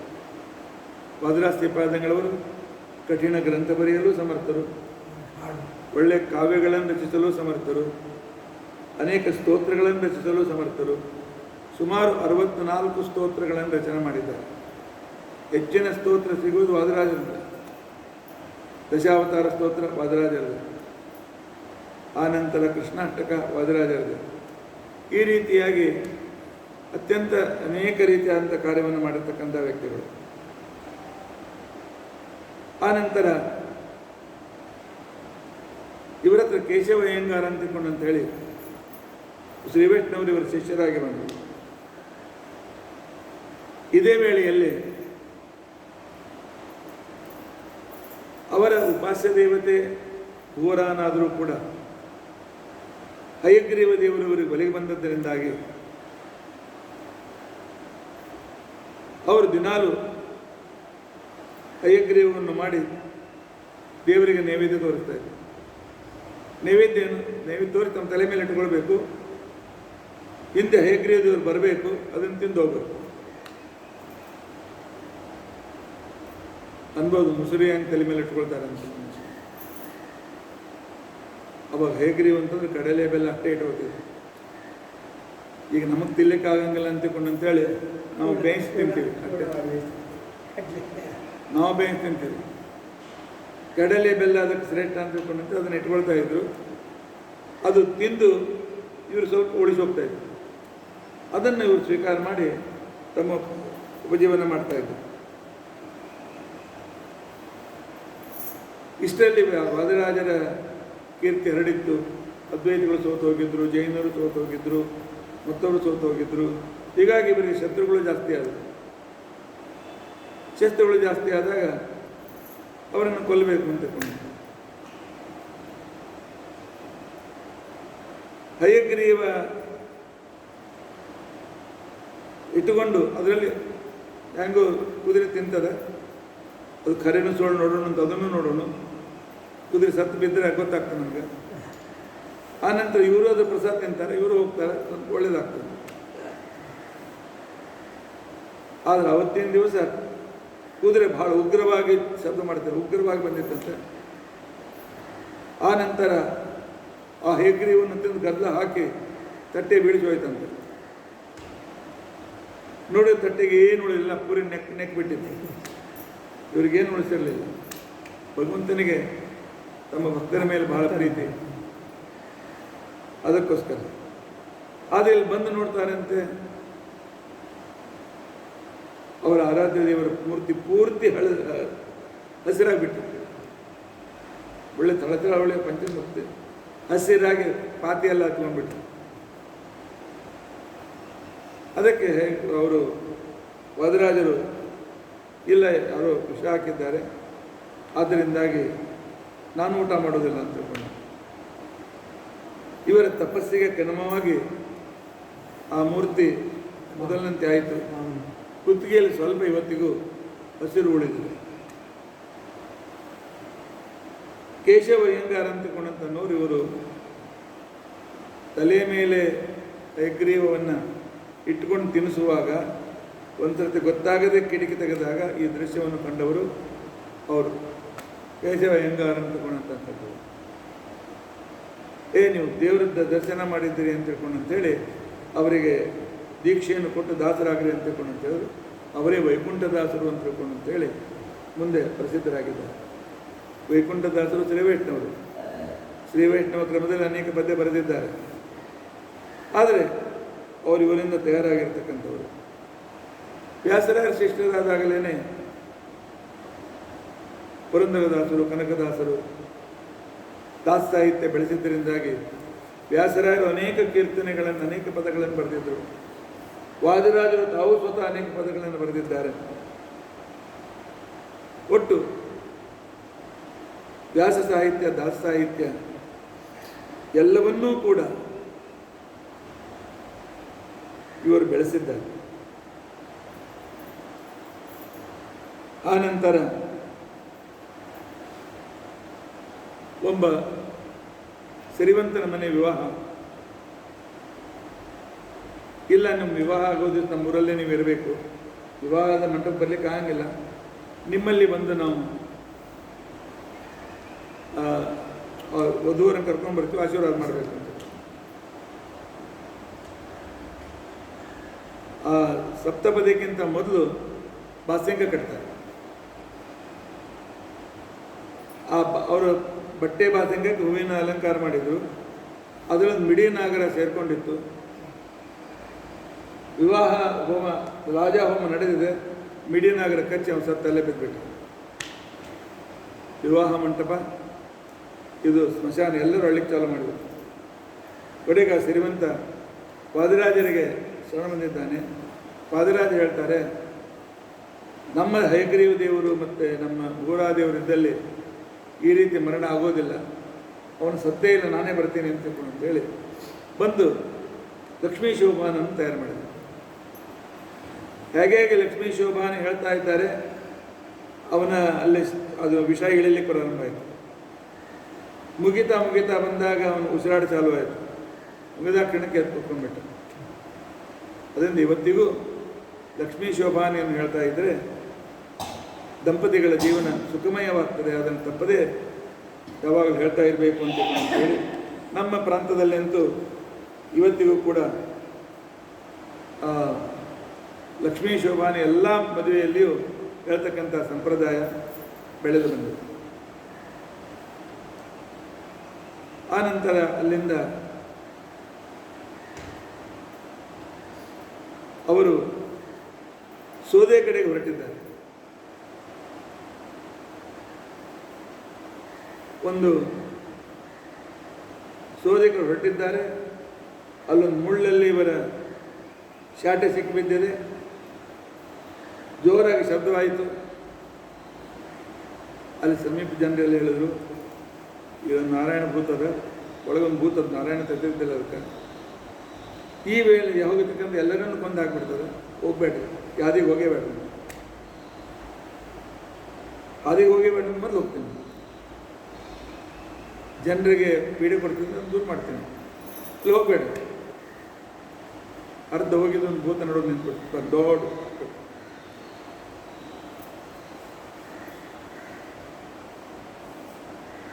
ಇವರಿಂದಲೇ ಬಹುಶಃ ವಾಗೇಶ್ವರಿಂದಲೇ ಆಗಲೇ ಹೇಳಿದ್ನಲ್ಲ ನಾರಾಯಣಾಚಾರ್ಯ ಅಂತ ತಿಳ್ಕೊಳ್ತಾರೆ, ಅವರೇ ಅಭಿಷಕ್ತವಾಗಿರ್ತಕ್ಕಂಥ ಭೂತ ಇಲ್ಲ. ನನ್ನ ಪ್ರಶ್ನೆಗೆ ಉತ್ತರ ಕೊಟ್ಟು ಮುನ್ನಡೆಯಿರಿ ಅಂತ ತಿಳ್ಕೊಳ್ತೇವೆ. ಕೇಳಪ್ಪ ಅಂತ ತಿಳ್ಕೊಳ್ತೇವೆ. ಆಕಾಮಾವೈ ಕೋನಸ್ನಾಥ ಅಂತ ತಿಳ್ಕೊಳ್ತೇವೆ. ಆಕಾಮವೈ ಕೋನಸ್ನಾಥ ನನ್ನ ಪ್ರಶ್ನೆ ಕೇಳ್ತೀಯ. ಗಂಡಾಪುತ್ರ ತ್ವಮೇವ ಸ್ನಾತ. ನಮ್ಮ ಕಡೆಗೆ ಬೈತಾರಲ್ಲ, ಇಂಥ ಮಗ ಅಂತ ಮಗ ಅಂತ ತಿಳ್ಕೊಳ್ತೇವೆ. ನೀನೇ ಸ್ನಾನ ಮಾಡಿಲ್ಲ ಅಂತ ತಿಳ್ಕೊಳ್ತೇವೆ. ಜನರಿಗೆ ಅರ್ಥ ಆಗ್ತಾ ಇರಲಿಲ್ಲ. ಅರ್ಥ ಆಗ್ತಾಯಿಲ್ಲ, ಅವ್ನು ಕೊಂಡ್ಬಿಡ್ತಿದ್ದೆ ಅವರನ್ನು. ಆ ಅಂದರೆ ಆಷಾಢ ಮಾಸ, ಕ ಅಂದರೆ ಕಾರ್ತಿಕ ಮಾಸ, ಮಾ ಅಂದರೆ ಮಾಘ ಮಾಸ, ವೈ ಅಂದರೆ ವೈಶಾಖ ಮಾಸ. ಇದರಲ್ಲಿ ಯಾರು ಸ್ನಾನ ಮಾಡೋದಿಲ್ಲ ಅವರು ಬ್ರಾಹ್ಮಣರಾಗಿ ಉಳಿಯಂಗಿಲ್ಲ. ಏನೋ ಮಳೆ ಮಾಡ್ತೀವಲ್ಲ ಅಂತಂದ್ರೆ ಆಗಲ್ಲ. ಸೂರ್ಯೋದಯಕ್ಕಿಂತ ಮೊದಲು ಆಷಾಢ ಮಾಸ, ಕಾರ್ತಿಕ ಮಾಸ, ವೈಶಾಖ ಮಾಸ, ಮಾಘ ಮಾಸ, ಸೂರ್ಯೋದಯದ ಪೂರ್ವದಲ್ಲಿ ಸ್ನಾನ ಮಾಡಬೇಕು. ದಿನ ಮಾಡಬೇಕು.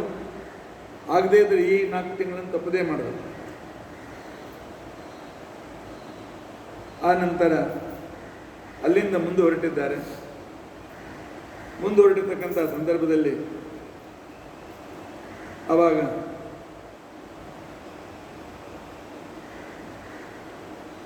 ಸೋದೆಗೆ ಬರುವ ದಾರಿಯಲ್ಲಿ ಒಬ್ಬ ಲಿಂಗಾಯತ, ಅವನ ಹೆಸರು ಭೈರವ ಅಂತ ತಿಳ್ಕೊಂಡಂತೆ, ಅವನು ಒಂದು ಗಂಟೆಯನ್ನು ಇಟ್ಟುಕೊಂಡಿದ್ದ. ಈ ಗಂಟೆ ನಂದಿ ಕೊಳ್ಳ ಕಟ್ಟಿದ ಗಂಟೆ. ಅದಕ್ಕೆ ದಿನ ನನಗೆ ಕೈಲಾಸಕ್ಕೆ ಹೋಗಿ ಬರ್ತೀನಿ ಅಂತ ತಿಳ್ಕೊಂಡಂತ. ಅವ ಒಂದು ಪಿಶಾಚಿಯನ್ನು ವಶ ಮಾಡಿಕೊಂಡಿದ್ದ. ವಶ ಮಾಡಿಕೊಂಡು ಯಾರಾದರೂ ಬರ್ತಿದ್ದ ದೊಡ್ಡ ರಾಜರು ಅವರು ಇವರು ಬಂದಾಗ, ನಿಮ್ಮ ಸಮಸ್ಯೆ ಹೋಗಿ ನಾ ಈಗ ರುದ್ರದೇವನ ಕೇಳ್ಕೊಂಡು ಬರ್ತೀನಿ, ಕೈಲಾಸಕ್ಕೆ ಹೋಗಿ ಬರ್ತೀನಿ ಅಂತ ತಿಳ್ಕೊಂಡಂತೇಳಿ. ಅವ್ರ ಹತ್ರ ಒಂದು ಭೂತ ಇತ್ತು. ಅದು ಮಂದಿ ಕಣ್ಣಿಗೆ ಕಾಣ್ತಿದ್ದಿಲ್ಲ. ಅದು ಹೆಗಲ ಮೇಲೆ ಕೂತು ಸ್ವಲ್ಪ ದೂರ ಹೋಗ್ತಿದ್ದ, ಸ್ವಲ್ಪ ತಿರುಗಿ ಬರ್ತಿದ್ದ. ಕೈಲಾಸನ ಬಂದೀನಿ ಅಂತ ತಿಳ್ಕೊಂಡಂತ. ಹೀಗಾಗಿ ಎಲ್ಲ ಜನರು ಲಿಂಗಾಯತರಾಗಿ ಚಾಲುವಾಗಿದ್ರು. ಆ ಏರಿಯಾಕ್ಕೆ ನರಸಪ್ಪ ನಾಯಕ ಅಂತ ರಾಜ್ಯವನ್ನು ಆಳ್ತಿದ್ದ. ಇವರು ಅಷ್ಟರಲ್ಲಿ ಆ ಭೂತ ಇವರಿಗೆ ಅಧೀನಾಗಿದ್ದು. ಅವನಿಗೆ ನಾರಾಯಣ ಭೂತ ಅಂತ ಹೆಸರಿಟ್ಟಿದ್ರು. ಇವರ ಸೇವಕನಾಗಿ ಒಂದು ಜೋಡಿ ಜೊತೆಗೆ ಬರ್ತಾ ಇದ್ದ. ಆಗ ನನಗೂ ನೀವು ಹೋಗಪ್ಪ ನನ್ನ ಪ್ರಶ್ನೆದ ರುದ್ರ ಕೇಳ್ಕೊಂಡು ಮಾತ್ಕೊಂಡು ವರದರಾಜ್ ಹೇಳಿದ್ರು.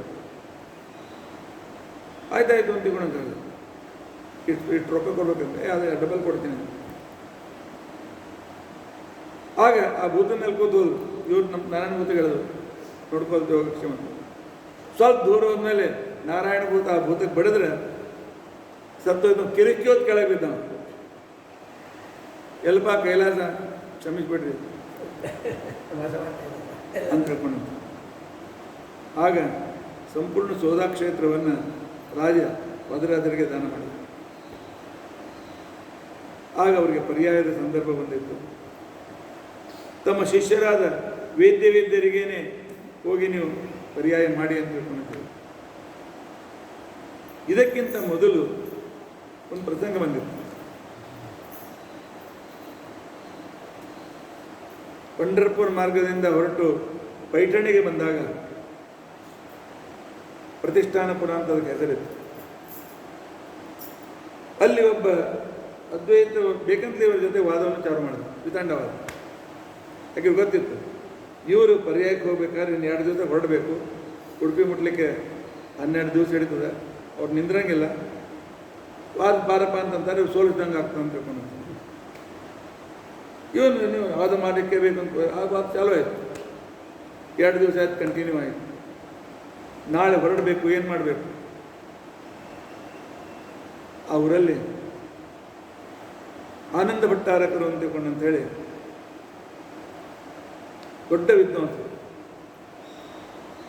ಆನಂದ ಭಟ್ಟಾರಕ ತಂದೆ. ಅವ್ರು ಹೇಳಿದರು, ನಾವು ನಿಮ್ಮ ಶಿಷ್ಯ, ನಾನು ಇವನು ನೋಡ್ಕೊಳ್ತೇನೆ. ಶಿಷ್ಯ ವಾದ ಮಾಡಿದ್ರೇನು, ಗುರುಗಳ ವಾದ ಮಾಡಿದ್ರೇನು, ಒಟ್ಟಿಗೆ ಹೋಗ್ಬಿಡ್ರಿ ಅಂತ. ಆಗ ಅವರು ವಾದ ಮಾಡಿ ಅವನನ್ನು ಸೋಲಿಸಿ ಅವನ ಕಡೆಯಿಂದ ಜಯಪತ್ರವನ್ನು ತೆಗೆದುಕೊಂಡು ಹೋಗಿ ಉಡುಪಿಗೆ ಮುಟ್ಟಿಸಿದರು. ಉಡುಪಿಗೆ ಮುಟ್ಟಿಸಿರ್ತಕ್ಕಂಥ ಸಂದರ್ಭದಲ್ಲಿ ವರದರಾಜ ಸ್ವಾಮಿಗಳಿಗೆ ಭಾಳ ಸಂತೋಷ ಆಯಿತು.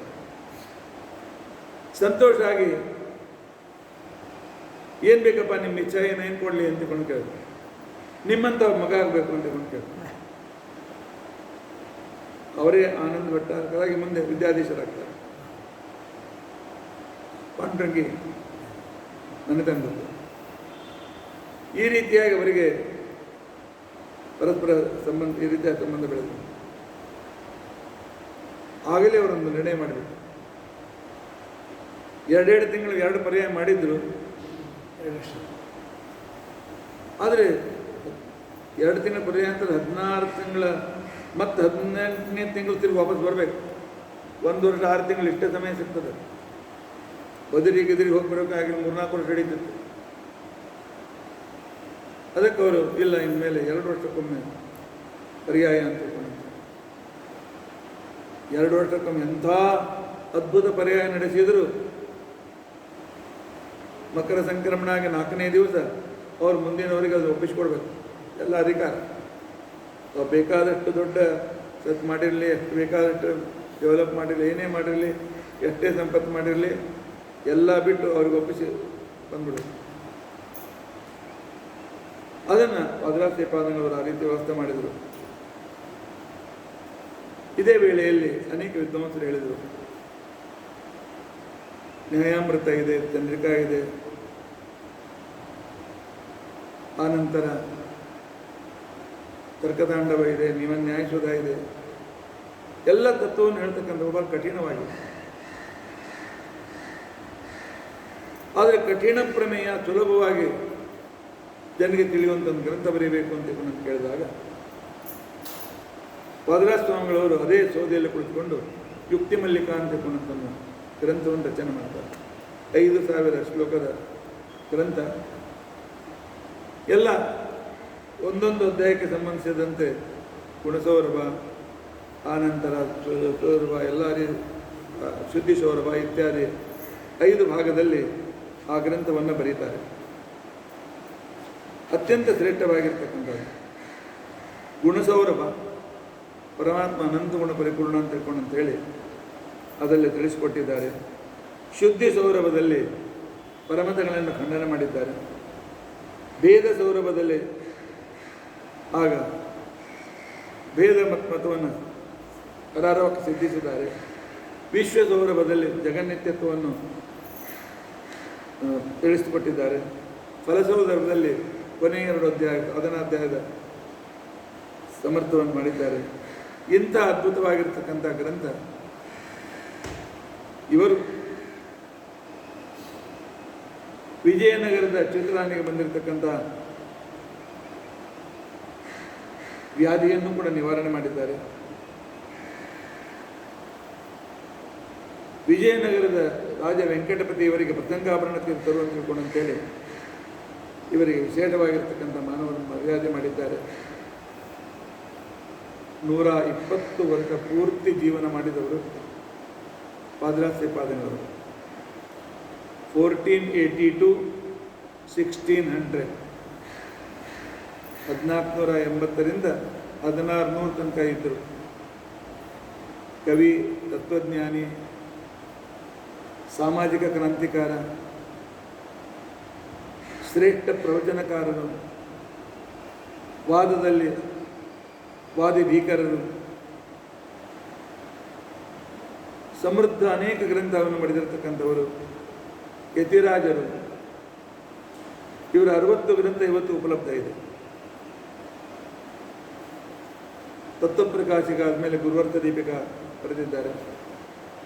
ಶ್ರೀಮನ್ ನ್ಯಾಯಸುಧೆಯ ಮೇಲೆ ನ್ಯಾಯಸುಧಾ ಗುರುವರ್ಥ ದೀಪಿಕಾ ಅನ್ನು ಬರೆದಿದ್ದಾರೆ. ಈಶಾಭಾಷ್ಯ ಉಪನಿಷತ್ತು ಗೀತಾಭಾಷ್ಯದ ಮೇಲೆ ವ್ಯಾಖ್ಯಾನ, ಸಂಕ್ಷಿಪ್ತ ವ್ಯಾಖ್ಯಾನ ಮಾಡಿದ್ದಾರೆ. ವಿವರಣ ಅನ್ನೋದು ಪಂಚಪಾದಿಕ ಅಂತಕ್ಕಂಥ ಗ್ರಂಥದ ವಿಮರ್ಶೆಯಾಗಿದೆ. ಪಾಖಂಡ ಮತ ಖಂಡನದಲ್ಲಿ ಜೈನ ಬೌದ್ಧರ ಮತವನ್ನು ನಿರಾಕರಿಸಿದ್ದಾರೆ. ನ್ಯಾಯರತ್ನಾವಲಿ, ಮಧ್ವ ವಾಗ್ವಜ್ರ ಅನ್ನೋ ಗ್ರಂಥದಲ್ಲಿ ಅದ್ವೈತ ಮತದ ಖಂಡನೆಯನ್ನು ಮಾಡಿದ್ದಾರೆ. ಲಕ್ಷಾಲಂಕಾರದಲ್ಲಿ ಬಹಳ ಅದ್ಭುತ ರೀತಿಯಾಗಿ ಬರೆದಿದ್ದಾರೆ. ವಾಯು ಭಾರತೀಯರ ಮಹಿಮೆಯನ್ನು ತಿಳಿಸುವುದಕ್ಕೋಸ್ಕರ ಸರಸ ಭಾರತಿ ವಿಲಾಸ ಅಂತ ಅನ್ನೋ ಗ್ರಂಥ ಬರೆದಿದ್ದಾರೆ. ತಪ್ತಮುದ್ರಾಧಾರಣದ ಬಗ್ಗೆ ಚಕ್ರಮೀಮಾಂಸ ಅಂತ ಗ್ರಂಥವನ್ನು ಬರೆದಿದ್ದಾರೆ. ವೇದ ಅಪೌರುಷೇಯವಾದವನ್ನು ಸಾಧಿಸುವುದಕ್ಕೋಸ್ಕರ ಹರಿಭಕ್ತಿ ಕಲ್ಪಲತಾ ಅಂತ ಅನ್ನೋ ಗ್ರಂಥವನ್ನು ಬರೆದಿದ್ದಾರೆ. ಉಪನ್ಯಾಸ ರತ್ನಮಾಲ ಅಂತೇಳಿ ಅನೇಕ ವಿಷಯಗಳನ್ನು ಮೇಲೆ ಚರ್ಚೆ ಮಾಡಿದ್ದಾರೆ. 60ಕ್ಕೂ ಹೆಚ್ಚು ಪದಪದ್ಯಗಳನ್ನು ಕನ್ನಡದಲ್ಲಿ ಬರೆದಿದ್ದಾರೆ. ವೈಕುಂಠ ವರ್ಣನೆ, ಹರಿಭಕ್ತಿ ಸಾರ, ಸ್ವಪ್ನ ಪದ, ಗುಂಡಕ್ರಿಯ, ಕೀಚಕವಧ ಇವರ ಪ್ರಸಿದ್ಧವಾಗಿರ್ತಕ್ಕಂತಹ ದೊಡ್ಡ ಕಾವ್ಯರೂಪವಾಗಿರ್ತಕ್ಕಂತಹ ಗ್ರಂಥಗಳು. ಇಂಥ ಅದ್ಭುತವಾಗಿರ್ತಕ್ಕಂತಹ ವೈಶಿಷ್ಟ್ಯ ಆದರೆ ಟೀಕಾಕೃತ್ಪಾದನ ಮೇಲೆ ವಿಶೇಷವಾಗಿರ್ತಕ್ಕಂಥ ಪ್ರೀತಿ. ಇವರು ಏನು ಸಂಪೂರ್ಣ ಮಾಡಿ ಪೈಠಣದಿಂದ ಪರ್ಯಾಯಕ್ಕೆ ಹೋದರು, ಕೈಯಲ್ಲಿ ಏನು ಹಣ ಇರಲಿಲ್ಲ. 2 ವರ್ಷ ಹೇಗೆ ಎಲ್ಲರಿಗೂ ಇದನ್ನು ಹಾಕಬೇಕು, ಊಟಕ್ಕೆ ಹಾಕಬೇಕು, ಇದು ಮಾಡಬೇಕು ಅಂತ ಚಿಂತೆ ಇರುವಾಗ ಎಲ್ಲರೂ ಚಿಂತೆ ಮಾಡ್ತಾಯಿದ್ರು. ಆಗ ಅವ್ರು ಹೇಳಿದ್ರು, ಏನು ಚಿಂತೆ ಮಾಡಬೇಡಿ, ಶ್ರೀಮನ್ ನ್ಯಾಯಸುಧಾ ಪಾಠ ಹೇಳ್ತೇನೆ. ಅಶ್ಯ ಶ್ರೀಕರತ್ವೇ ವಯಮೇವ ಸಾಕ್ಷಿಣ. ಸುಧಾ ಗ್ರಂಥವನ್ನು ಓದ್ತಕ್ಕಂಥ ವ್ಯಕ್ತಿಗೆ ಯಾವ ಕಡಿಮೆಯೂ ಆಗೋದಿಲ್ಲ, ಯಾವ ರೀತಿಯ ಸಂಪತ್ತಿಯೂ ಕಡಿಮೆ ಬೀಳೋದಿಲ್ಲ ಅನ್ನೋದಕ್ಕೋಸ್ಕರ ವಾದಿರಾಜ ಶ್ರೀಪಾದಂಗಳವರು ತಾವು ಹೇಳ್ತಾರೆ, ಸುಧಾ ಪಾಠ ಹೇಳಿಕ್ಕೆ ಚಾಲು ಮಾಡಿದರೆ 2 ತಿಂಗಳು ಇಷ್ಟು ಸಂಪತ್ತಿ ಬಂತಂತೆ, ಇನ್ನೊಂದು ಪರ್ಯಾಯ ಕೊಟ್ಟು ಹಣ ಉಳಿದಿತ್ತಂತೆ. ಸಮೃದ್ಧಿ ಪರ್ಯಾಯ ಮಾಡಿದ ಮೇಲೆ ಅಂತೇಳಿ ನಮ್ಮ ಆಚಾರ್ಯ ಹೇಳ್ತಾರೆ, ಪಾರಾಯಣ ಮಾಡಿ ಅಂತ. ಇಲ್ಲಿ 2003 ಈ ಮಠ ಸ್ಥಾಪನೆ ಆಯಿತು. ಉತ್ಸವದ ವೇಳೆಗೆ ಅವರು ಇವರು ಸಾಕಷ್ಟು ಧಾನ್ಯ ಹಣ ಎಲ್ಲ ಕೊಟ್ಟಿದ್ರು. ಉತ್ಸವ ವಿಜೃಂಭಣೆಯಿಂದ ಆಯಿತು. 8 ದಿವಸ ಆಯ್ತಲ್ಲ, 8 ದಿವಸ ದಿನಾಲು ಒಂದೊಂದು ಅಧಿವಾಸ. ಅಧಿವಾಸ ಪೂಜೆ ಮುಗಿಸಿ ರಾತ್ರಿ ಊಟ ಕೊಡುವಾಗ ರಾತ್ರಿ ಆಗ್ತದೆ. ಅದು ಬಿಲ್ಡಿಂಗ್ ಆಗಿದೆ ಅಲ್ಲಿ. ಹೌದು, ಇದು ಆಗಿದ್ದಿಲ್ಲ, ಎಲ್ಲ ಕಟ್ಟಿಗಿದ್ದು. ಅದು ಕೂಡ ಅದು ಕನ್ಸ್ಟ್ರಕ್ಷನ್ ಅಲ್ಲಿ ಊಟ ಮಾಡ್ತಾ ಇದ್ದೆ. ಹೌದು, ಊಟ ಎಲ್ಲ ಅಲ್ಲೇ ಮಾಡ್ತೀವಿ. ಕನ್ಸ್ಟ್ರಕ್ಷನ್ ಬೇಸ್ಮೆಂಟ್ ಬರೀ ಇದಾಯಿತು, ಸುಮ್ಮನೆ ಸ್ಟ್ರಕ್ಚರ್ ಆಯಿತು. ಮೆಂತ್ ಹಾಕಿದ್ದು ಸ್ಟ್ರಕ್ಚರ್ ಆಯಿತು, ನಿಂತ ಆಯ್ತು. ಸ್ಟಿಲ್ಟ್ ಇತ್ತು ಅವಾಗ. ಸ್ಟ್ರೀಟ್ ಮಾತಾಡಿದ ಅಲ್ಲಿ ಕೂಡ ಊಟ ಆ ನಂತರ ಉತ್ಸವ ಮುಗೀತು, ಎಲ್ಲ ಆಯಿತು. ಮುಂದೆ ಒಂದು ತಿಂಗಳಿಗೆ ಅಷ್ಟೊತ್ತಿಗೆ ಶ್ರೀಪಾದರಾಜರ ಆರಾಧನೆ. ಶ್ರೀಪಾದರಾಜನ ಆರಾಧನೆ ಮುಗಿಯುವಷ್ಟರಲ್ಲಿ ಎಲ್ಲ ಸಾಮಾನು ಕಲಾಸ್. ದಶಮಿ ದಿವಸ ರಾತ್ರಿ ಏನು ಅನ್ನ ಮಾಡಿದ್ವಿ ಎಲ್ಲ ಚೇಲಿ ಜಾಡಿಸಿಟ್ಟು ಮುಂದೇನು ಮಾಡೋದು? ಮತ್ತಿರಿಗೇನೆ ಗುರುರಾಜ ರಾಘು ಅವರೆಲ್ಲ ಬೇಕಾದಷ್ಟು ಕೊಟ್ಬಿಟ್ಟಿದ್ರು. ಮತ್ತೆ ಹೆಂಗೆ ಕೇಳಬೇಕು? ಆ ತಿಂಗಳು ನಡೆಸಬೇಕಾಗಿ ಅವಾಗೇನು ನನ್ನ ಪೆನ್ಷನ್ನು ಚಾಲು ಆಗಿದ್ದು, ಅದೇ ರಿಟೈರ್ ಆಗಿದ್ದೆ. ಏಕಾದಶಿ ಪೂಜೆ ಮಾಡಿ ಹೇಳಿದೆ, ನಿಮ್ಮ ಜವಾಬ್ದಾರಿ, ನಾನು ಸುಧಾ ಪಾರಾಯಣ ಮಾಡ್ತೀನಿ. ಸುಧಾ ಪಾರಾಯಣ ಚಾಲು ಮಾಡೋದು ಅರ್ಧ ತಾಸು ಆಗಿರಬೇಕು. ಒಂದು ಟೆಂಪೋ ತುಂಬ ಸಾಮಾನು ಬಂತು, ಪೂರ್ತಿ ಚಾತುರ್ಮಾಸ ಕಡ್ಡಿ ಪೆಟ್ಟಿಗೆಯಿಂದ ಹಿಡ್ಕೊಂಡು ಎಲ್ಲ ಸಾಮಾನು. ಅವತ್ತಿನಿಂದ ಇವತ್ತಿನ ತನಕ ಅವತ್ತೇನೋ ಒಂದು 10-15 ಮಾಧುರ ಮನೆ ಇದ್ದು, ಈಗ ಒಂದೂ ಇಲ್ಲ. ನಾವೇ ಮಾಧುರ. ಎಲ್ಲರೂ ಕೆಲವ್ರು ಮೇಲೆ ಹೋಗ್ಬಿಟ್ರು, ಕೆಲವರೆಲ್ಲ ಬಿಟ್ಟು ಹೋಗ್ಬಿಟ್ರು. ಆದರೂ ಇವತ್ತಿಗೂ ಯಾವುದೇ ರೀತಿ ಅನಾನುಕೂಲತೆ ಇಲ್ಲದೆ ದೇವರು ನಡೆಸ್ಕೊಡ್ತಾರೆ. ಎಷ್ಟೇ ಜನ ಬರಲಿ, ಮಧ್ಯಾಹ್ನ ಕಾಲಕ್ಕೆ ನಾವು ಯಾರಿಗೂ ಇಲ್ಲ ಅಂತ ಅನ್ನಂಗಿಲ್ಲ. ವಿದ್ಯಾರ್ಥಿಗಳು, ಅವರ ಪೋಷಣೆ, ಅವರ ಇದು ಎಲ್ಲ ಜವಾಬ್ದಾರಿ ಕೊಟ್ಟು ಇಷ್ಟು ಮಹತ್ವ ಇದೆ ಶ್ರೀಮನ್ ನ್ಯಾಯಸುಧಾ ಗ್ರಂಥ. ಅಸ್ಯ ಶ್ರೀಕರತ್ವೇ ವಯಮೇವ ಸಾಕ್ಷಣ. ಈ ಶ್ರೀಮನ್ ನ್ಯಾಯಸುಧಾ ಮಂಗಲಕರ ಅಂತ ಅನ್ನೋದಕ್ಕೋಸ್ಕರ ವಾದಿರಾಜರು ಹಂಗೆ ಹೇಳಿದರು. ಆ ರೀತಿಯಾಗಿ ಸುಧಾದ ಮೇಲೆ ವಿಶ್ವಾಸ ಇಟ್ಟರೆ, ದಿನಾಲು ಪಾರಾಯಣ ಮಾಡ್ತಿದ್ರೆ ಎಂದಿಗೂ ಅನ್ನ ಕಡಿಮೆ ಬೀಳೋದಿಲ್ಲ ಅಂತ ಅನ್ನೋದಕ್ಕೋಸ್ಕರ ನಮ್ಮ ವಿದ್ಯಾಪೀಠವೇ ಸಾಕ್ಷಿ. ಇಂಥ ವಾದಿರಾಜರ ಬಗ್ಗೆ ಹಾಗೆ ಬಹಳ ವಿಷಯ ಇವೆ. ಆದರೂ ಒಂದು ಸಂಕ್ಷಿಪ್ತವಾಗಿ ಅವರು ಮಾಡಿರ್ತಕ್ಕಂಥ ವೈಶಿಷ್ಟ್ಯಗಳನ್ನು ಚಿಂತನೆ ಮಾಡಿದ್ದೇವೆ. ಗುರುಗಳ ಚರಿತ್ರೆ ನಮ್ಮ ಅಂತಃಕರಣವನ್ನು ಶುದ್ಧಿ ಮಾಡ್ತದೆ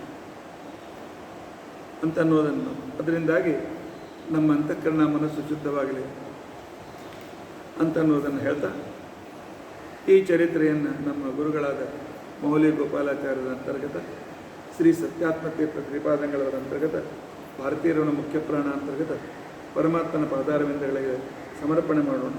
ಶ್ರೀಕೃಷ್ಣಾರ್ಪಣ ಮತ್ತು ಶ್ರೀಕೃಷ್ಣಾರ್ಪಣ. ಅಕ್ಷಮಯತ್ಪಿಂ ಪರೇ ಕಲ್ಪಿತಂ ಪ್ರಕ್ಷಯಂ ಯಾಂತಿ ದುಃಖಾನಿ ಅನ್ನಾಮತ ಅಕ್ಷರೋ ಯೋಜರ ಸರ್ವದೇವಾಮೃತ ಕುಕ್ಷಿಗಂ ಯಸ್ತ ವಿಶ್ವಂ ಸದಾಜಾಧಿಕಂ ಪ್ರೀಣಯಾಮೋ ವಾಸುದೇವಂ ದೇವತಾಮಂಡಲ ಖಂಡಮಂಡಲ. ಶ್ರೀಕೃಷ್ಣಾರ್ಪಣಮಸ್ತು. ಶ್ರೀಕೃಷ್ಣಾರ್ಪಣಮಸ್ತು.